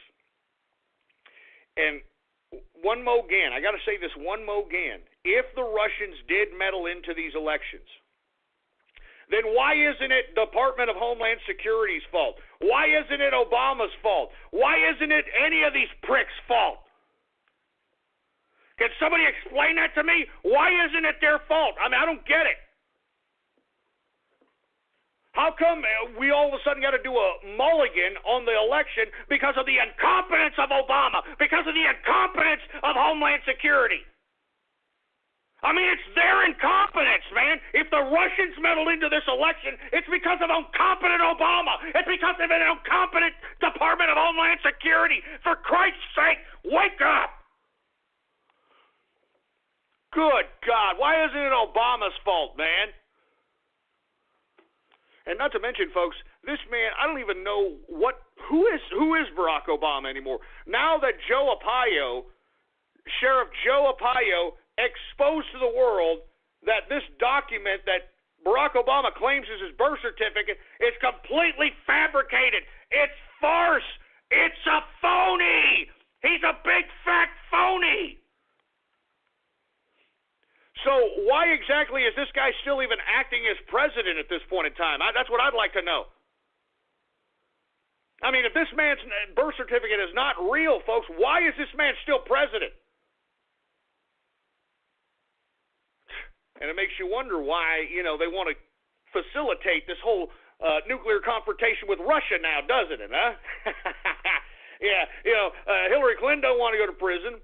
And Barack Obama, he didn't want to be, let me tell you, he's going to go to prison if it comes out that this man is legitimately, he committed fraud on his birth certificate. Now, I'm not saying he is or isn't a legal citizen, but there is a reason why he doesn't want his real birth certificate produced, because in my personal opinion, I don't think that he was born in Africa. I think that they are trying to hide his real father, which is Frank Marshall Davis. Frank Marshall Davis, the infamous communist pornographer, who, folks, I mean, there is freaking photos. There is photos of Obama's mother in, like, Betty Page-like bondage-like outfits. And, in lesbianic type of poses. And things of that capacity. I mean, this is where Obama comes from, folks. This is why he's such a psychopath. I mean, we don't know anything about Obama. Still, to this day, we don't know. We don't know about his Occidental College days. Nobody knew him at Columbia University. And then all of a sudden, this guy just pops up at the Harvard Law School, ends up becoming the president of the Harvard Law Review. I mean, this guy just came out of nowhere. Some things just make you feel comfortable, like shopping at Vons. From the butcher block to the bakery and everywhere in between, Vons is fresher, with more organic products, more smiles, and low prices on the brands you trust. For a delicious dinner, shop with your club card and get USDA Choice Beef Tri-Tip Roast, untrimmed boneless, for just $3.99 a pound. And for a crisp, sweet snack, pick up large Envy apples for only $1.49 a pound with your club card. Vons. Fact is, it's just better. I mean, Donald Trump, folks, has been the most vetted candidate in history. I mean, his life is literally an open book. Good God. Anyway, folks, we are now in the third and final hour of the True Capitalist Radio broadcast. And, of course, I am your host, the man they call Ghost. And once again, folks, I want to thank everybody for tuning in with me. Before we get started, I'd like for everybody to please follow me on Twitter. The Twitter name to follow is Politics Ghost. All one word, no underscores. Politics Ghost is the name to follow. And, of course, add to your favorites or to your bookmarks the official website of the True Capitalist Radio Show. It is blogtalkradio.com/ghost. That's blogtalkradio.com/ghost. Anyway, I'm going to get through these last couple of issues here, and then we're going to go ahead and move on to Radio Graffiti. Did you all hear that Bill Clinton today talk about Trump in some speech? As a matter of fact, I didn't even know this. Did you all know that Bill Clinton was an elector in New York? How convenient. Stupid asshole. Anyway, he came out today and said, Donald Trump, he knows how to get angry white men to vote for him. I miss Monica. I miss Monica Lewinsky. I miss using her as a humidor. Yeah. I mean, just give me a break. Shut up, Bill Clinton. And is it just me? Or does Bill Clinton look like he's got the AIDS? Doesn't it look like he's got the AIDS? I'm just saying. I mean, he looks like Skeletor, for Christ's sake, man. This guy's withering away. He's falling apart, for Christ's sake, man. I mean, the guy looks whiter than a freaking white wall, for heaven's sake. I mean, he's like pale. He looks horrible. But of course, he claimed that Trump knows how to get angry white men to vote for him. But you know what I like? I like getting fatties. Come on over here, show them my probe. Get out of here, Clinton, you freak! You're a sick pervert. Anyway, speaking of Bill Clinton, did you all hear Loretta Lynch claim that the Bill Clinton tarmac meeting was, quote, painful? You know what's painful? Looking at Loretta Lynch. Looking at Loretta Lynch's fat, disgusting, pompous-ass, bureaucratic face as if she has done nothing wrong. I mean, she tries to, it's just so obvious that she tries to put on that front face that, I didn't do nothing wrong, and I'm going to say it as confidently as I possibly can, and I don't care if I look disingenuous, if I just continue to shake my head and look serious. Yeah, I can convince you. Freaking Loretta Lynch. What a piece of trash Loretta Lynch is, man. And let me tell you, I hate to keep bringing this up, but once again, another woman leader, literally a soulless piece of trash. Haven't you noticed that these women that have been leaders, and listen, I'm not trying to say anything bad against women here. I'm just looking at what has been going on. I'm just looking at the facts. But every one of these damn women leaders are even more corrupt and more soulless than some idiot man out here. I mean, I'm serious. I mean, at least men, if they at some point they get so deep and dirty and stuff that, some of them actually either run away, kill themselves. I mean, men still have a little bit of dignity. I mean, look at freaking Loretta Lynch, man. I mean, take a look at that freaking Tapper interview in CNN. I mean, she looks like a soulless piece of crap, and she looks so cocky and confident, even though everybody knows she's lying. But what makes her so confident and cocky is the fact that no one can touch her. No one can do anything. She can lie. She can be above the law, and that's what. There you go. That's woman leadership right there, folks. You want to know what else? Woman leadership? Angela Merkel, right there. Woman leadership, huh? Remember that whole nonsense back in the day that, if women were in charge, there wouldn't be any wars. There'd be no wars out here. Everything would be safe, and, it would be peace on earth. Are you kidding me? Look at freaking Hillary Clinton's little brainchild in Libya. She even bragged about it. Remember that?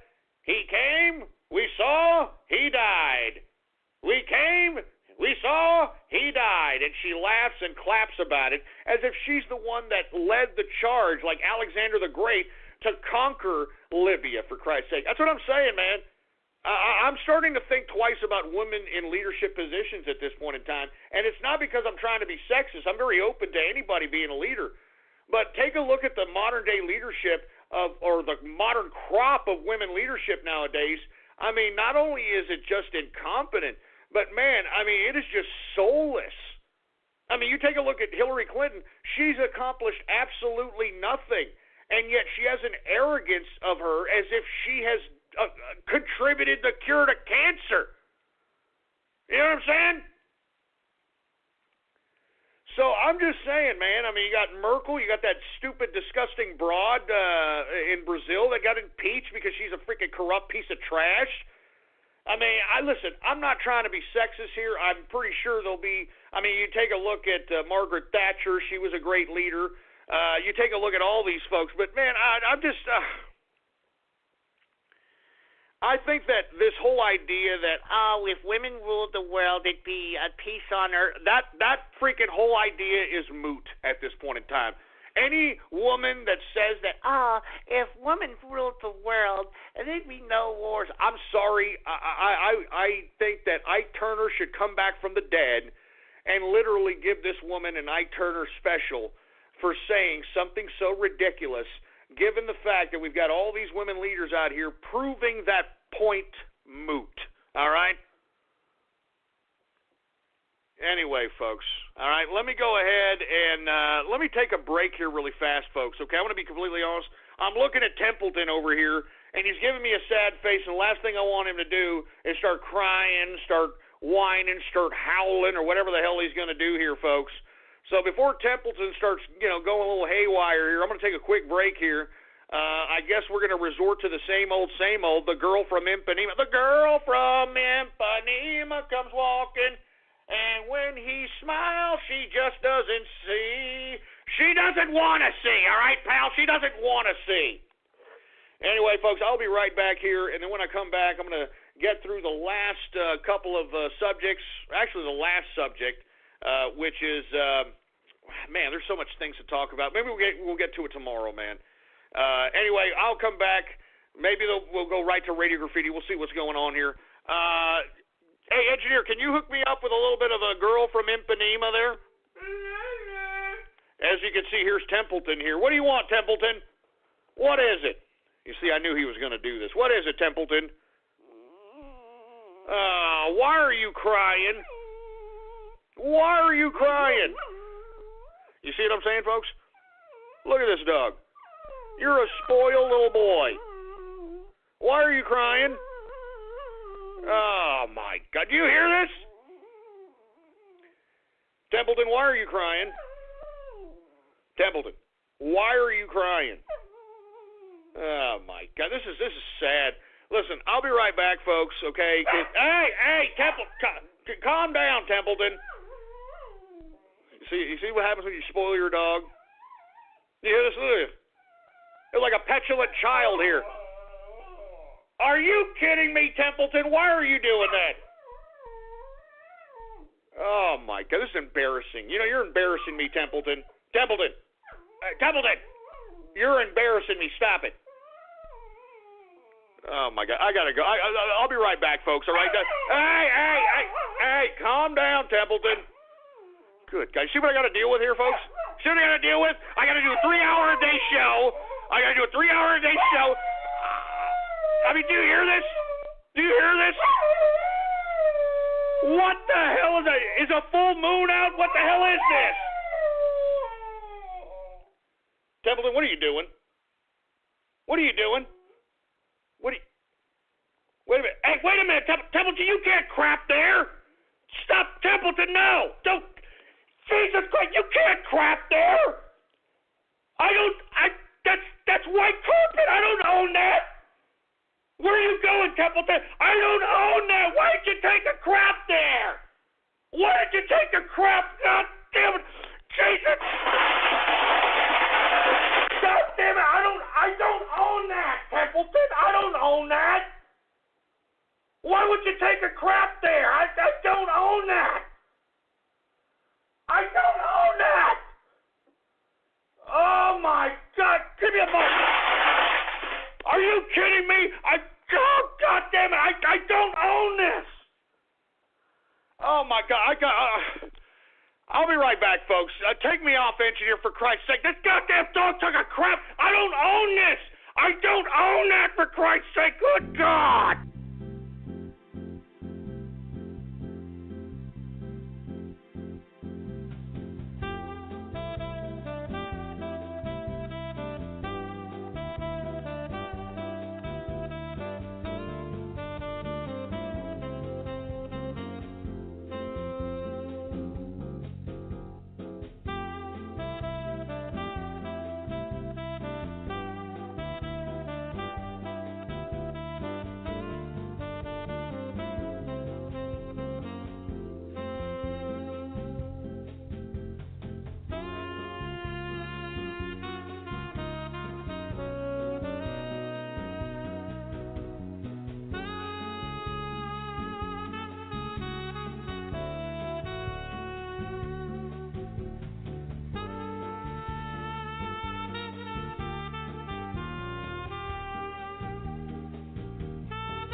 listening to Ghost on True Capitalist Radio. True Capitalist Radio.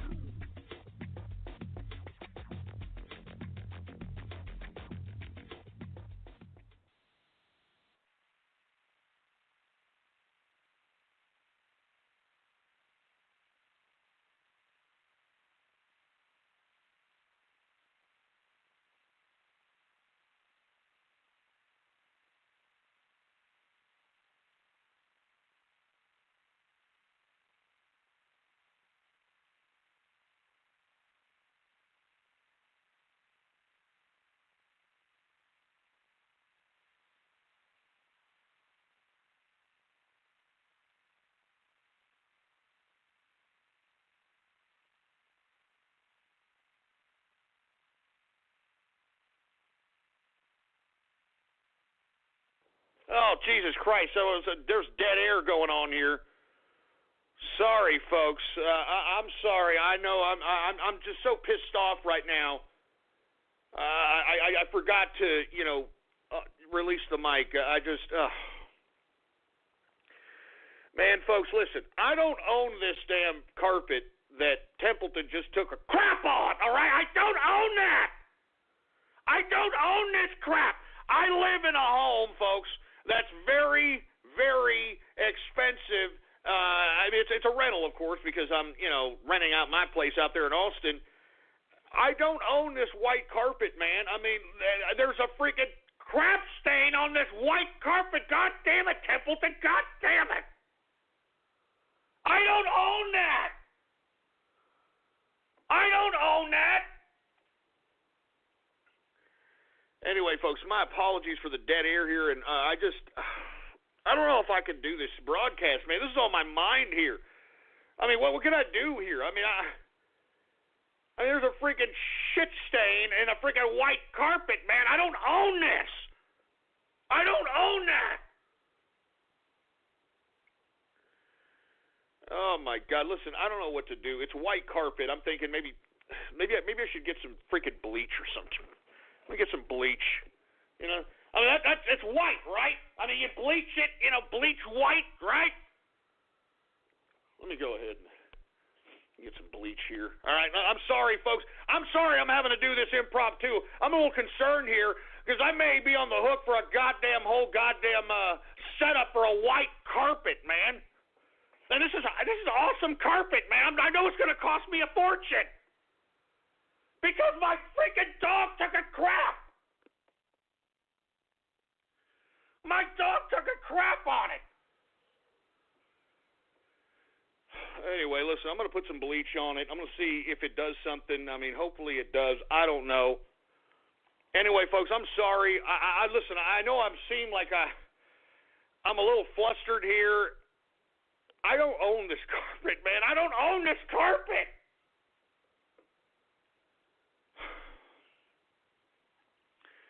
Anyway, folks, my apologies here. I'm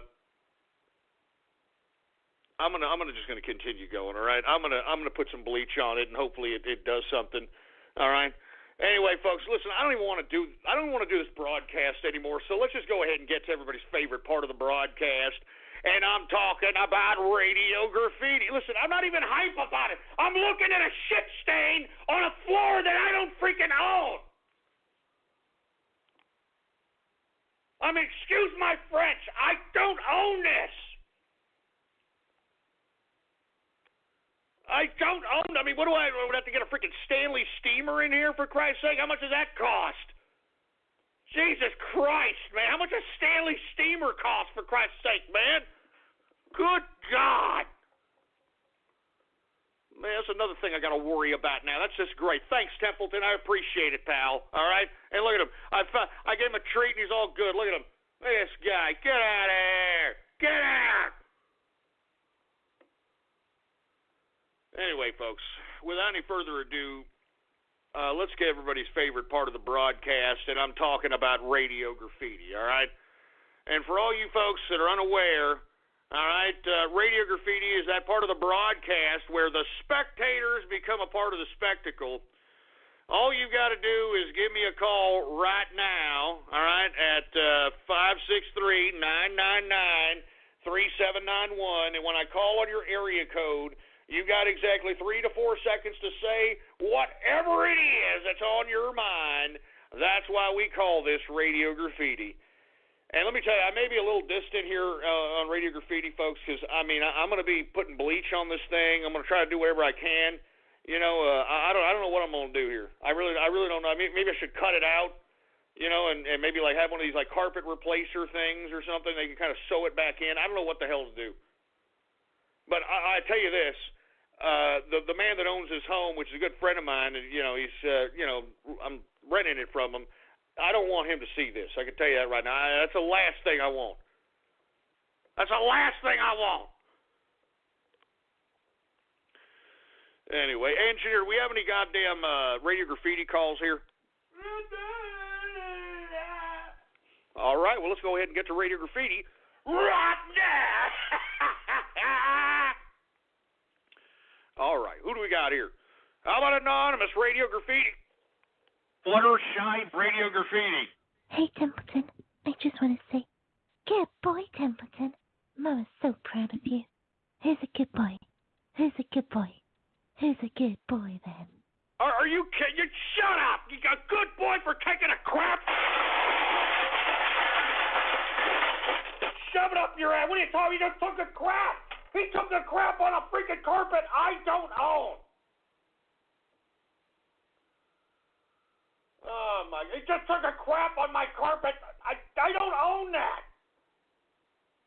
Oh, look at some asshole tweeting a shitty carpet. Look at this. Look at that. So, get out of here. Get out. Give me the mic. Look at this. Somebody just tweeted a freaking white carpet with dog turds on it. All right, and it says an early Christmas gift from Templeton with love for you, Ghost. Yeah, thanks a lot, asshole, all right?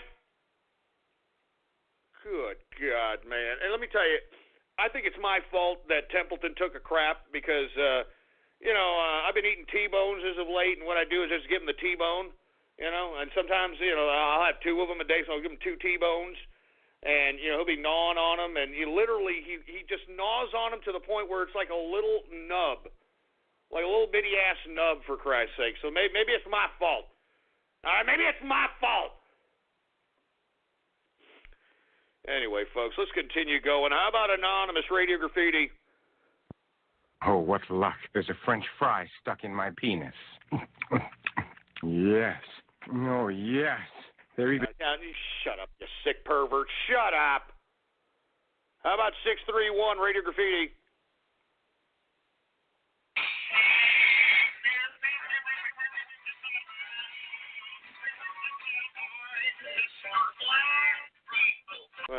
Unfortunately, your Obama phone sucks the chrome off of a 57 Chevy bumper, boy. It sucks, all right? Anonymous Radio Graffiti. Large, a number 6 with extra tip, a number 7, 2 number 45s, 1 with cheese, 2 number 9s. I mean, wait, what the hell do I look like? Do I look like a freaking drive-through, asshole? Shove a cheeseburger up your shit funnel. I'm not a damn drive-through, boy. Anonymous Radio Graffiti. Templeton Sanders Radio Graffiti. Thank you very much. This sounds like a shucky-ducky kind of crowd. Let me get my freaking gun. Let me get my freaking gun out here, for Christ's sake. Kind of day. Jesus Christ. Here to support...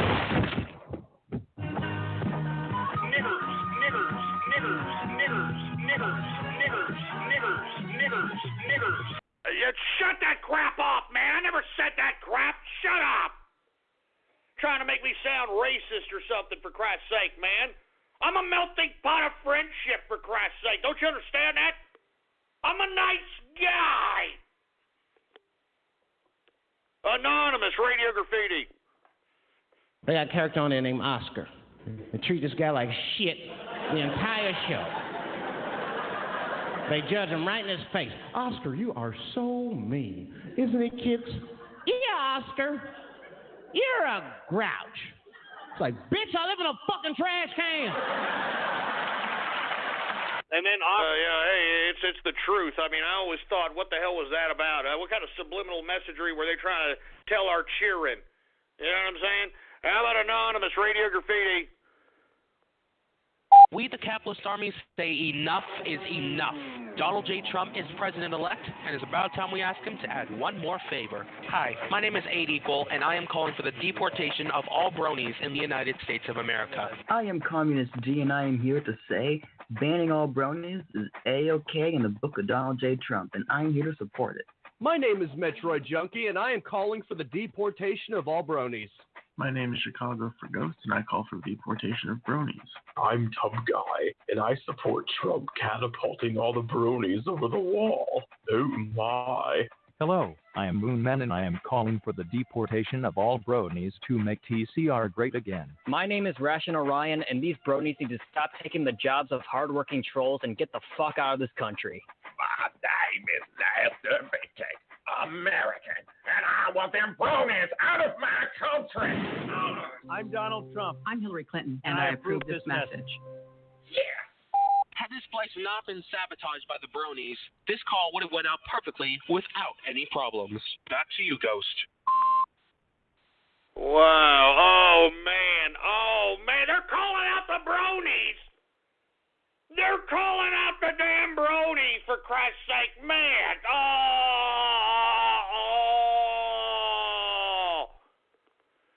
I'm telling you, man, I don't know. That was some fighting words there. I don't know what the hell that was about there. How about 443 Radio Graffiti? Some hash ratio graffiti. I'm not in a freaking wheelchair, asshole. Look, let me go ahead and do some Fort Lorico.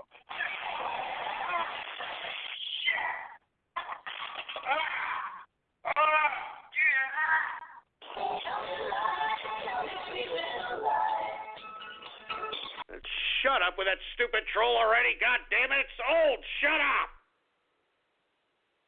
Jesus Christ. 832 Radio Graffiti. Hey, Templeton, do you think maybe next time you can shit on my chest? I think it's pretty hard and I get a big boner. Just shut this stupid frog up, for Christ's sake. You sick, perverted frog. I'm sick of you. You sick, perverted goddamn frog. Why don't you go pork Miss Piggy, you fruit bowl? Good God, man. Give me the freaking mic. Give me the freaking mic, man. You see, let me tell you, I'm not in the mood for this right now. I'm going to be honest with you. All right? I'm looking at a freaking crap stain on the goddamn carpet that I don't own. I'm serious. People are telling me not to put bleach on it, but, man, I mean, it's white. It's white on white, right? Give me a break, right? I mean, it should take it out. It should be no problem. So I look at it. I'm going to put it here in a second. Anyway, who else we got here? How about Anonymous Radio Graffiti? Jesus Christ. Hi, I'm a helpful Southern California Honda person, and this holiday season we've been doing random acts of helpfulness, like giving out free Christmas trees, helping out at children's hospitals, and providing warm meals for the less fortunate.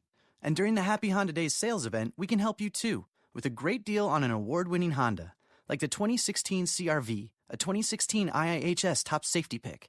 Click the dealer locator link to find a dealer near you, and go to SoCalHondaDealers.com to suggest a random act of helpfulness for someone you know. Vons is your entertainment end zone. Look for the Game On player tags when you shop, buy 3, and enter to win great prizes, like a 65-inch big screen LED TV. Catch the Ram spirit with the Game On sweepstakes at Vons. Use your club card and get Progresso soups, 18.5 to 19-ounce selected varieties, 99 cents each when you buy 6. And Honey Nut Cheerios, 12.25 ounces, $1.57 each when you buy 2. No purchase necessary. Open to residents of Southern California counties listed in rules 18 years and older. Ends January 3rd, 2017. Enter code by January 10th, 2017. Rules at GameOnSoCal.com. I don't know what the hell that was about. You just kind of clicked off, for Christ's sake. How about 630 Radio Graffiti? Hello, Ghost? All of my friends tell me about you. They say you are the shit. And let me tell you, you are right. You are the shit. In fuck the bronies. Deport them all with the tacos. You are the shit, Ghost. All right, well, I appreciate it. Thank you very much. I don't know what the hell kind of freaking banana boat republic you came from, but yeah, much props. How about 714 Radio Graffiti? Hey, Ghost, I just wanted to say, maybe if you didn't treat your dog when it shit on the carpet, it wouldn't keep shitting on the carpet, you know? Well, what'd you say? If I didn't do what? if you didn't treat the dog when he shit on the carpet, he wouldn't learn to shit on the carpet. He feels like he's being rewarded for taking a shit on your carpet. Yeah, I don't think so, for Christ's sake. All right, he saw me. He clearly saw me upset. All right, and that's why he went away. And I just gave him a freaking treats and shut his ass up. All right, I got to do a show here for 3 hours. All right. I'm telling you, the dog, he wants to be like all up on me, for Christ's sake. You know what I'm saying? Like a dog wants to be. You know what I mean? It's like he's my pal. All right. I got to keep him occupied for 3 hours while I'm sitting over here doing this broadcast. Anyway, who else do we have going on over here? How about Anonymous Radio Graffiti?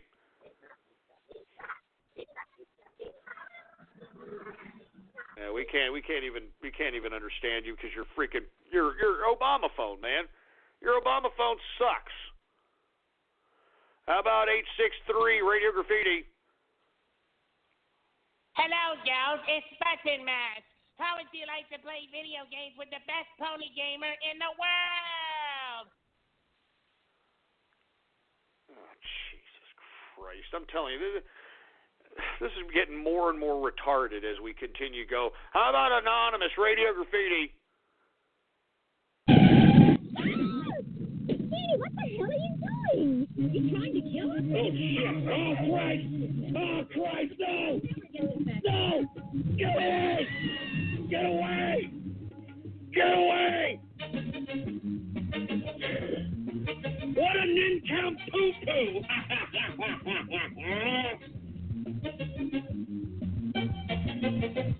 That's some pretty good house. Madoka body pillow. I think the rolls are done.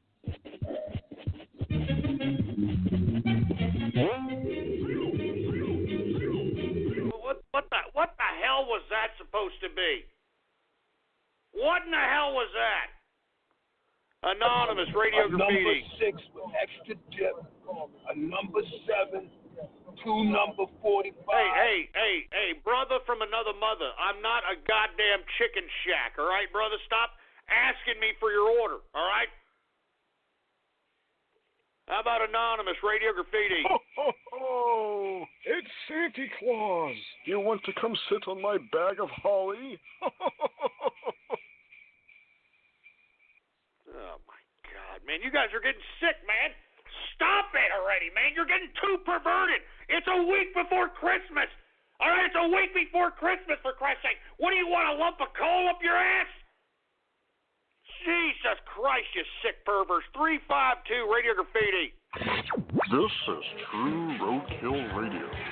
True Roadkill Radio. I am your host, the flattened squirrel they call Numbnut. The badass of freeways. Give him tread lines or give him death. Ouch! Hey, you just ran over my tail.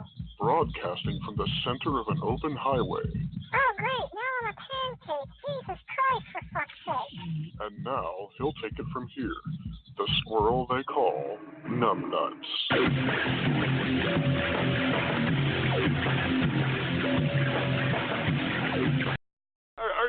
Are you kidding me? Are you joking, for Christ's sake? What? I mean, I don't know what you guys' problems are. I think you guys got way too much time on your hands. You got serious freaking problems. I'd like for you guys, especially some of these sick trolls and you cyber vermin that conduct these damn sick, twisted, demented goddamn calls out here, I'd like for you to give me your father's phone number so I can tell him what type of fruity McFagin crap popped out of his goddamn nutsack. Because I'm telling you, somebody needs to be chastised for developing this level of human protoplasm to be walking the face of the earth. I can tell you that right goddamn now. How about 727 Radio Graffiti? Want to suck my candy cane?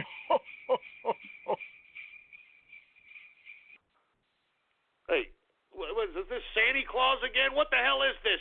Perverted Santa Claus? Is that the new goddamn troll? No, perverted goddamn Santa Claus, all right? Jesus Christ. Anonymous Radio Graffiti. Ghost, mix bleach with ammonia. It'll help get out the dog stain, okay? Yeah, okay, you idiot, you stupid moron. Anonymous, Radio Graffiti. You better talk fast. Oh, yeah, it's easy. You got this, cock. See? No, make me crouch down. Hey, great. Boobies. Thanks. Wink your cock. It's friendly. Yeah. All right, you know what? That's enough. Give me a break, you sick pervert. Anonymous, Radio Graffiti.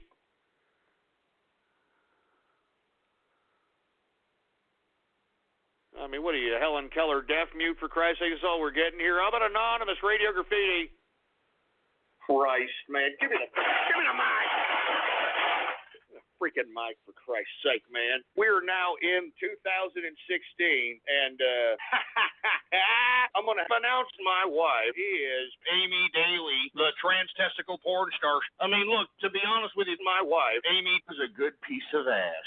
I'm thinking people are like, man, I want one of these trans-testicle porn star wives. Baby, I'm saying, I'm not joking around. Well, wait a minute. Come on, man. Don't even go there.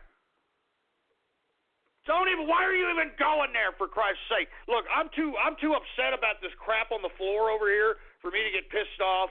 I need some advice, folks. I'm going to call somebody about this because I don't know what the hell this is about here. All right, I don't know if I'm going to need to put bleach or what I'm going to do. All right, I'm a little concerned.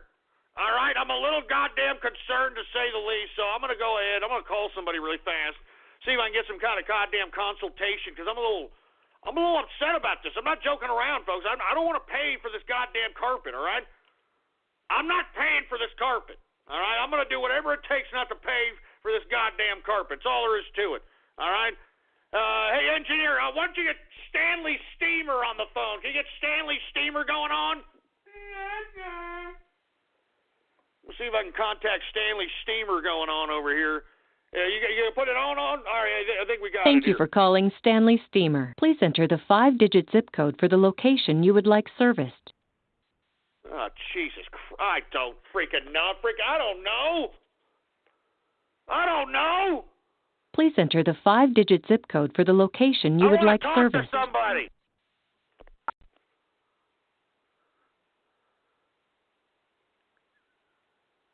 Can I talk Please to enter the somebody, 5-digit zip code for the location you would like serviced. I want to talk to somebody. I got crap on my carpet. I want to talk to a human being, for Christ's sake. Get me in contact Thank with you a for human calling being. Stanley Steamer. This call may be recorded for quality purposes. All This right, is Brittany. great. How may I Thank help you. you today? Hey, thank you, ma'am. I would like to know if I have a very, very disturbing situation. My dog was sick on my carpet. It's a very expensive white carpet. And I just want to, what kind of a estimation that this would cost me if I got Stanley Steamer to come out here and do something. I mean, or can you guys do something? Yeah, definitely. Let me get your zip code. 78249. Okay, let me see. Now, what areas did your dog have the accidents in? He had it in the living room, which is a considerable piece of the carpet. So I'm trying to prevent from actually, paying for a brand new carpet. I mean, it's not even mine. I'm in a rental home here, so it's even more of a precarious situation, to say the least. Okay, so it's just living room area, correct? Yes, but I guess if you do steam the carpet, it'll kind of offset if the other carpets aren't necessarily done per se. So it would maybe one part of the house will probably be lighter than the others if I just do one room, or is that not applicable? Correct. So with the living room, is that connected to the dining room or any hallways? No, it's its own physical entity. In the dining room, it's its own physical entity. In the kitchen, so on and so forth. Okay. So honestly, I would just have them come do the living room, and they can do a spot treatment. Just because I understand I have 2 puppies and they still having accidents. So what I would recommend is having them come in, do the steam clean hot water extraction, and then I would add a deodorizer on there, so that will help with the smell. That will kill any of that bad smell to it, that odor. So okay, for can you give me a ballpark figure on like how much all that would cost? Yes, I have a total of $117.99 even, and that is with tax.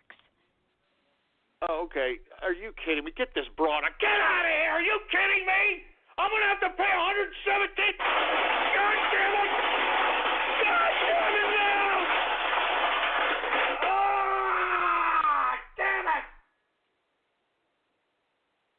I'm gonna have to pay $117 for a goddamn shit stain. Good God! Oh my God! $117? Are you kidding? For a shit stain? For a damn crap? Oh God! God! Good God! $117? I mean, give me the money. Are you kidding me? Oh my God! You've got to be kidding me!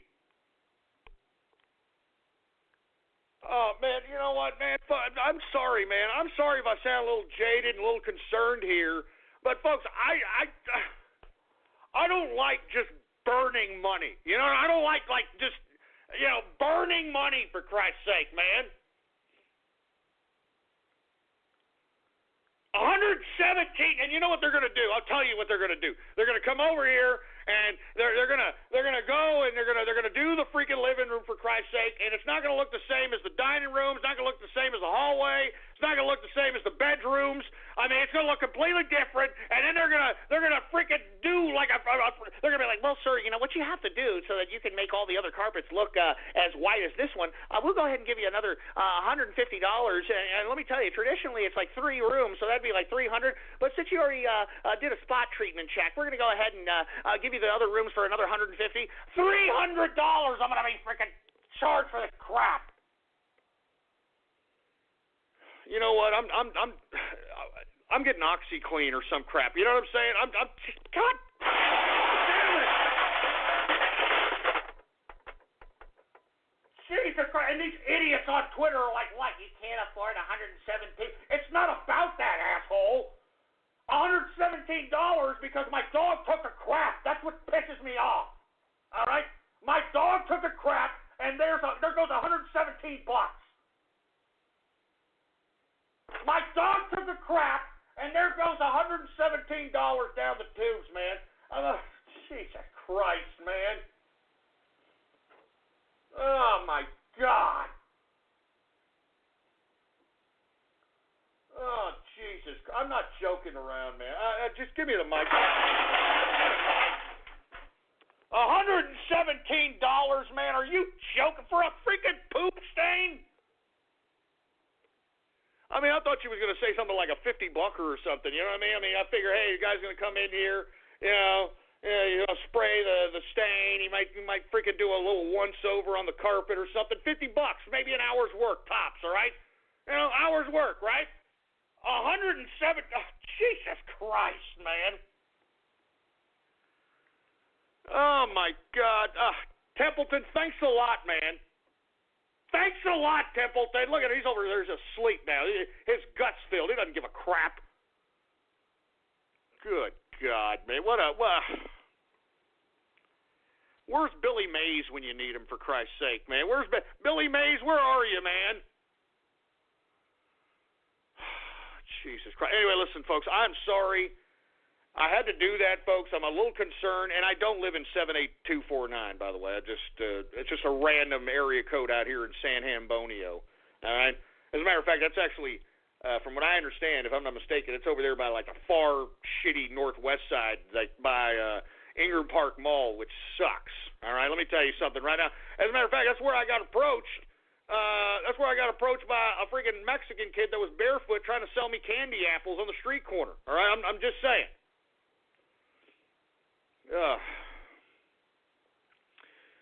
Anyway, folks, people are saying use vinegar. Oh, I might use vinegar. I mean, but I don't have vinegar. And not to mention, you remember when chicks used to have vinegar in their, like, bathroom? What the hell was that about? Can somebody explain that to me? Remember that? My mom used to have vinegar in her goddamn bathroom. What the hell is that? Y'all making a salad in there? What the hell is that about? But vinegar, somebody's saying also use vodka.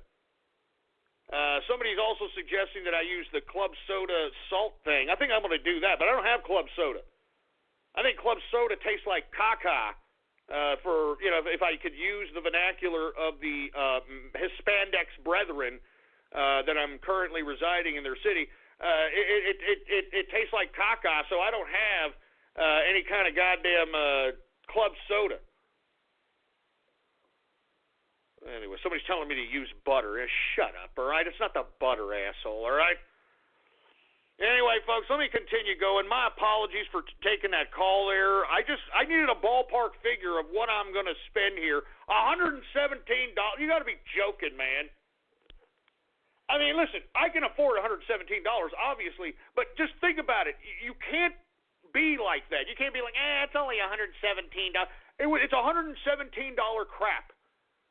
I might as well save the crap and, like, literally sell it, like, on the internet because I just paid, if I do pay, a Stanley steamer to come in here, $117. That's $117 crap.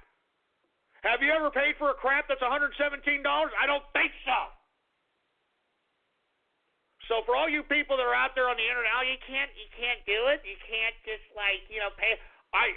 Do you understand? Do you understand me? My dog took a crap, and now I'm out $117. I mean, that's I don't care how rich you are. That's just not right, man. It's not right. Oh, my God.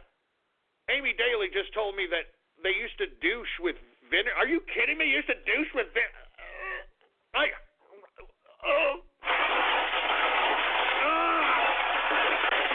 Oh, my God. What a freaking day today. What a day. What a day. Oh, good God. What a day. I mean, I had no clue, folks, that's why women had freaking vinegar in their goddamn bathrooms. I had no idea. I'm not asking those women questions about that. I just see vinegar there, and I'm like, what are y'all doing? Y'all making a salad? What's going on, for Christ's sake? Man, good God. Give me the mic. Give me the goddamn mic.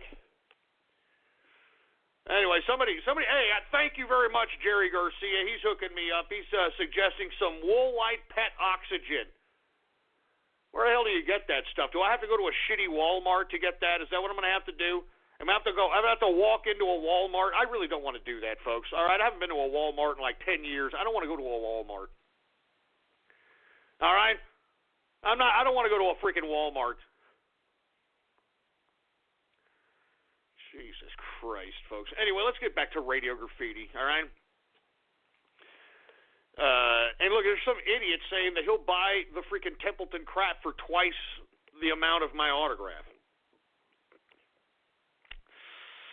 You guys are some sick pricks. I'm telling you, you guys are sick pricks.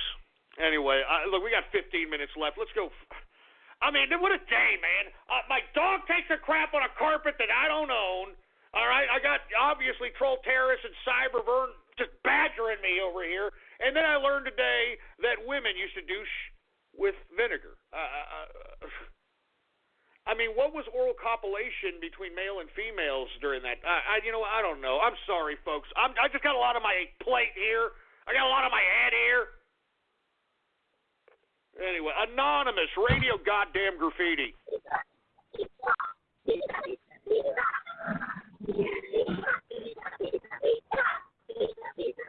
I have no idea. You can't. I mean, your microphone sucks, man. I mean, you need to come to grips with the fact that your microphone sucks, and maybe you shouldn't call back.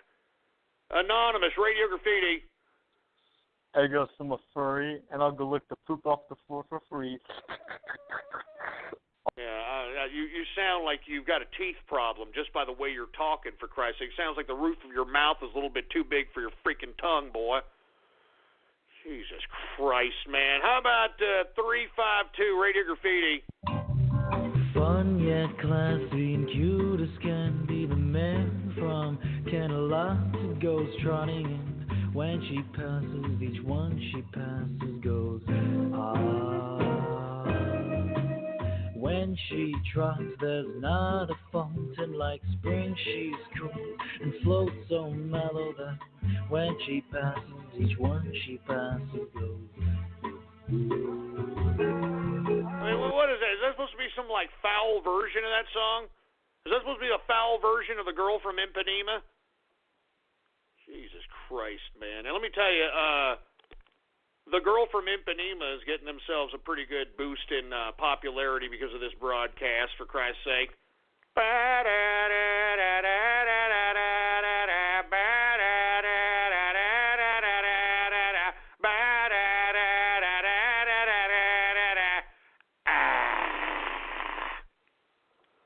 How about Anonymous Radio Graffiti?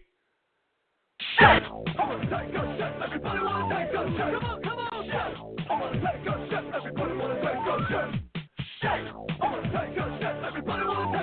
that's. I mean, who would write such a song? Who would write such a song, for heaven's sake? 267 Radio Graffiti. Hello, Ghost. It's Eeyore again. I heard Templeton shat on your carpet. Kinda reminds me of the time Pooh Bear lived up to his name and took a Cleveland steamer on my back. He told me to drink some bleach to get rid of the stain, and it worked. I suppose if you drink some bleach, Templeton's stain will come off too. Here, drink up. Yeah, shut up, you stupid duff. Freaking Eeyore, for Christ's sake! Get it up your ass! I got frogs, I got donkeys, I got furries, I got bronies, I got all kinds of sick characters calling up my goddamn show. Oh, Jesus Christ, man. Give me the freaking... Man, I'm glad this is about to end. I got 10 minutes left. I'm glad. Well, I mean, this is... I mean, how else can you explain this other than it being a carpet-munching goddamn Monday? Carpet-munching Monday. Jesus Christ. How about 786 Radio Graffiti? Hey, Ghost. Hope you have a good show, man, and love to hear more. Hey, man, I appreciate it. Thank you very much for the kind words. I appreciate it, man. 813 Radio Graffiti.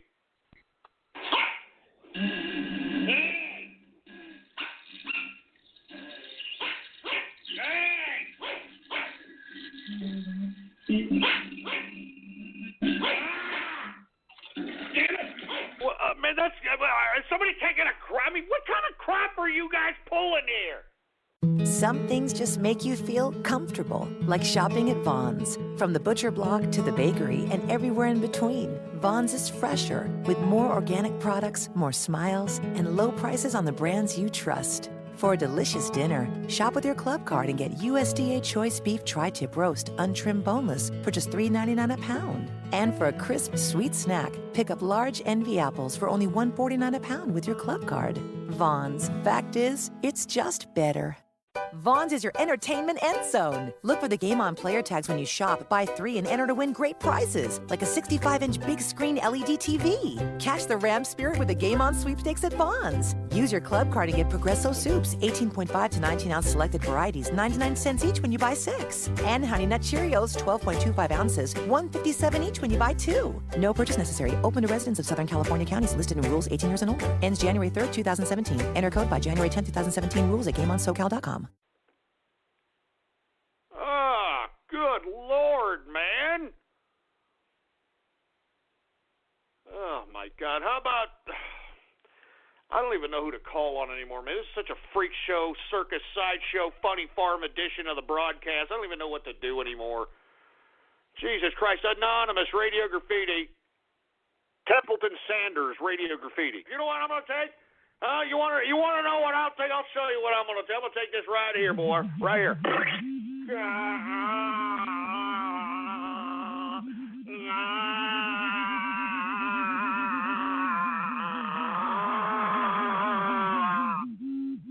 Oh, God. Oh, you freaking sick son of a bitch!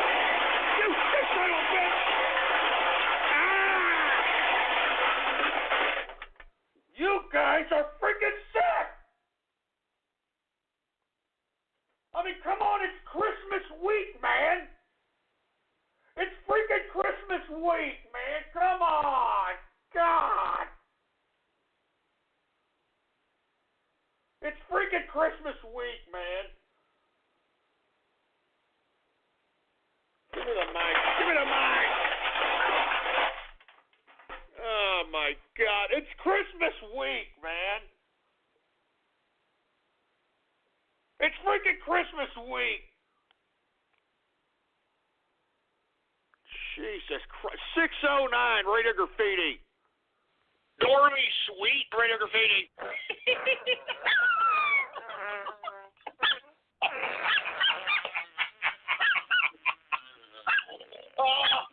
Oh.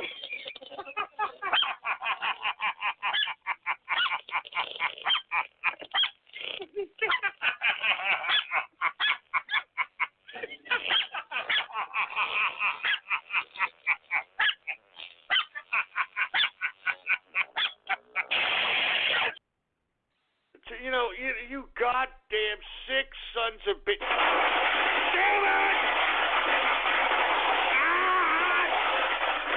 Man, it's not funny, man. You all heard that, for Christ's sake. $117 for a dog turd. $117 for a dog's piece of crap. And I'm going to pay for it. I got to do it, for Christ's sake, man. It's not funny. You know, give me the mic. Give me the mic. Let me tell you something. I don't really appreciate that you people take glee in the fact that bad things happen to me. You know that? I don't really appreciate that. I know that you people get off on the fact that bad things happen to me. A lot of you people wish bad things bad happen to me. All of you want me dead for crime. Give me a break, man. I mean, why do I do this broadcast for 3 hours if you all don't give two rat's asses, huh? Why do I even do this broadcast, for heaven's sake? Oh, Jesus Christ, man. Anonymous Radio Graffiti. Number 9 large, a number 6 with extra tip, a number 7. Hey, get this idiot out of here, for Christ's sake. This ain't chicken, boy. Jesus Christ. Anonymous Radio Graffiti.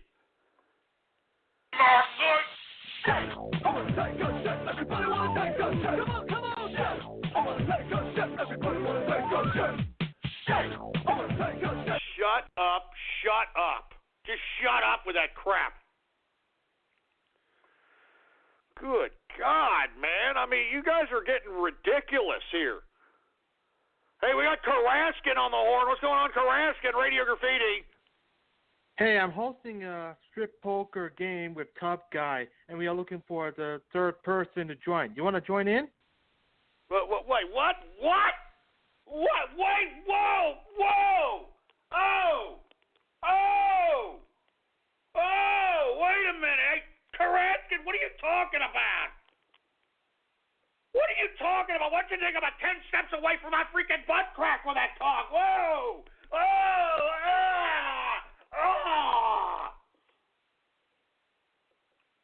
Oh, man, Karaskin, not you, man. Not you.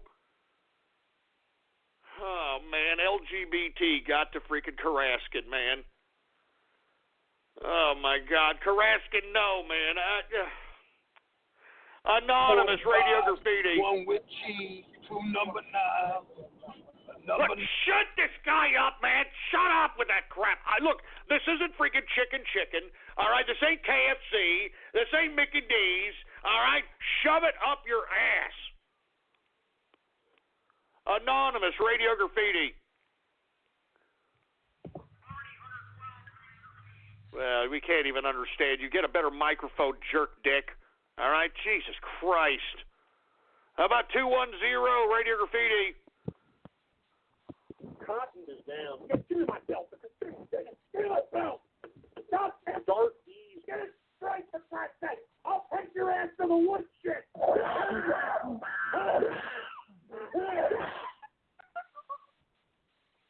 Man, that's not funny. funny, man. You see, y'all are getting racist here, and there's nothing racial about my show, all right? I'm a melting pot of friendship. I happen to have a whole bunch of friends that happen to be black, all right? I happen to have a whole bunch of friends that happen to be Hispandex. I happen to have a whole bunch of friends that happen to be WAP, Kraut, Muck Shovel and Mick, Camel Jockey, Limey, Frog, Kangaroo Banger, Oriental. I mean, I got them from all over the place. I happen to have a whole bunch of friends that happen to be a whole bunch of nationalities because I'm a melting pot of friendship. I'm a melting pot of friendship, boy. I don't know why you all keep, throwing these false indictments at me. How about 540 Radio Graffiti? So, folks, listen, I don't want bad things to happen to America, man. I want cooler heads to prevail. I want to make America great again. I want to... What the hell is that? Oh, shit! Oh, right! Oh, Christ, no! Get away! Get away! I'm armed! Get away! Get away! They're knocking on my door, folks. They're knocking on my door. Gentlemen's freaking out over here, for Christ's sake. Jesus Christ, go away! Go away! Go away! Man, that's not funny, man. We're living in precarious times. That's not goddamn funny. That's not funny. 614 Radio Graffiti. All right, man, load your weapon. Yo, what the hell is that? Let me get my freaking gun. Let me get my freaking gun out of here, for Christ's sake.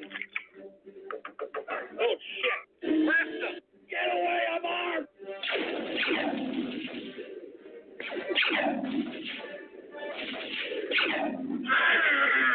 Oh, too easy. Your life is mine. Your filthy, dirty children are mine. Everything is mine. I am your Soros, and your internet is mine. Your mother's coochie is mine. That's right. And I will make sure you are Lord George Soros. And I will make sure that I will show you all true power.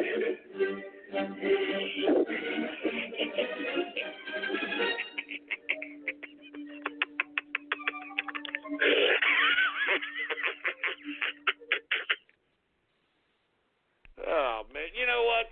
You know what? That's it. Stick a goddamn fork in me. I'm done. I'm done with this carpet munching Monday. I'm done with it, man. I mean, what kind of a circus sideshow day was this, for Christ's sake? My dog takes a crap. I got to pay $117 for this dog turd. All right? I hear that freaking women douche with vinegar. I'm like, give me the mic, man. Give me the mic.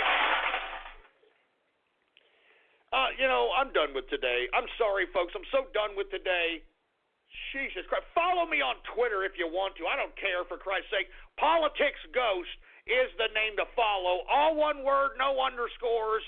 Politics Ghost. And, of course, add to your favorites or bookmark blogtalkradio.com/ghost. That's blogtalkradio.com/ghost. All right, it's the official website of the True Capitalist Radio Show. Anyway, I should be back here tomorrow. I don't know yet. I mean, this Carpet Munching Monday's got me a little shook, all right? But tune in 4 p.m. Central Standard Time, Monday through Friday. I'm out of here, man. What a circus sideshow Carpet Munching Monday this garbage hole was, for Christ. Get me out of here!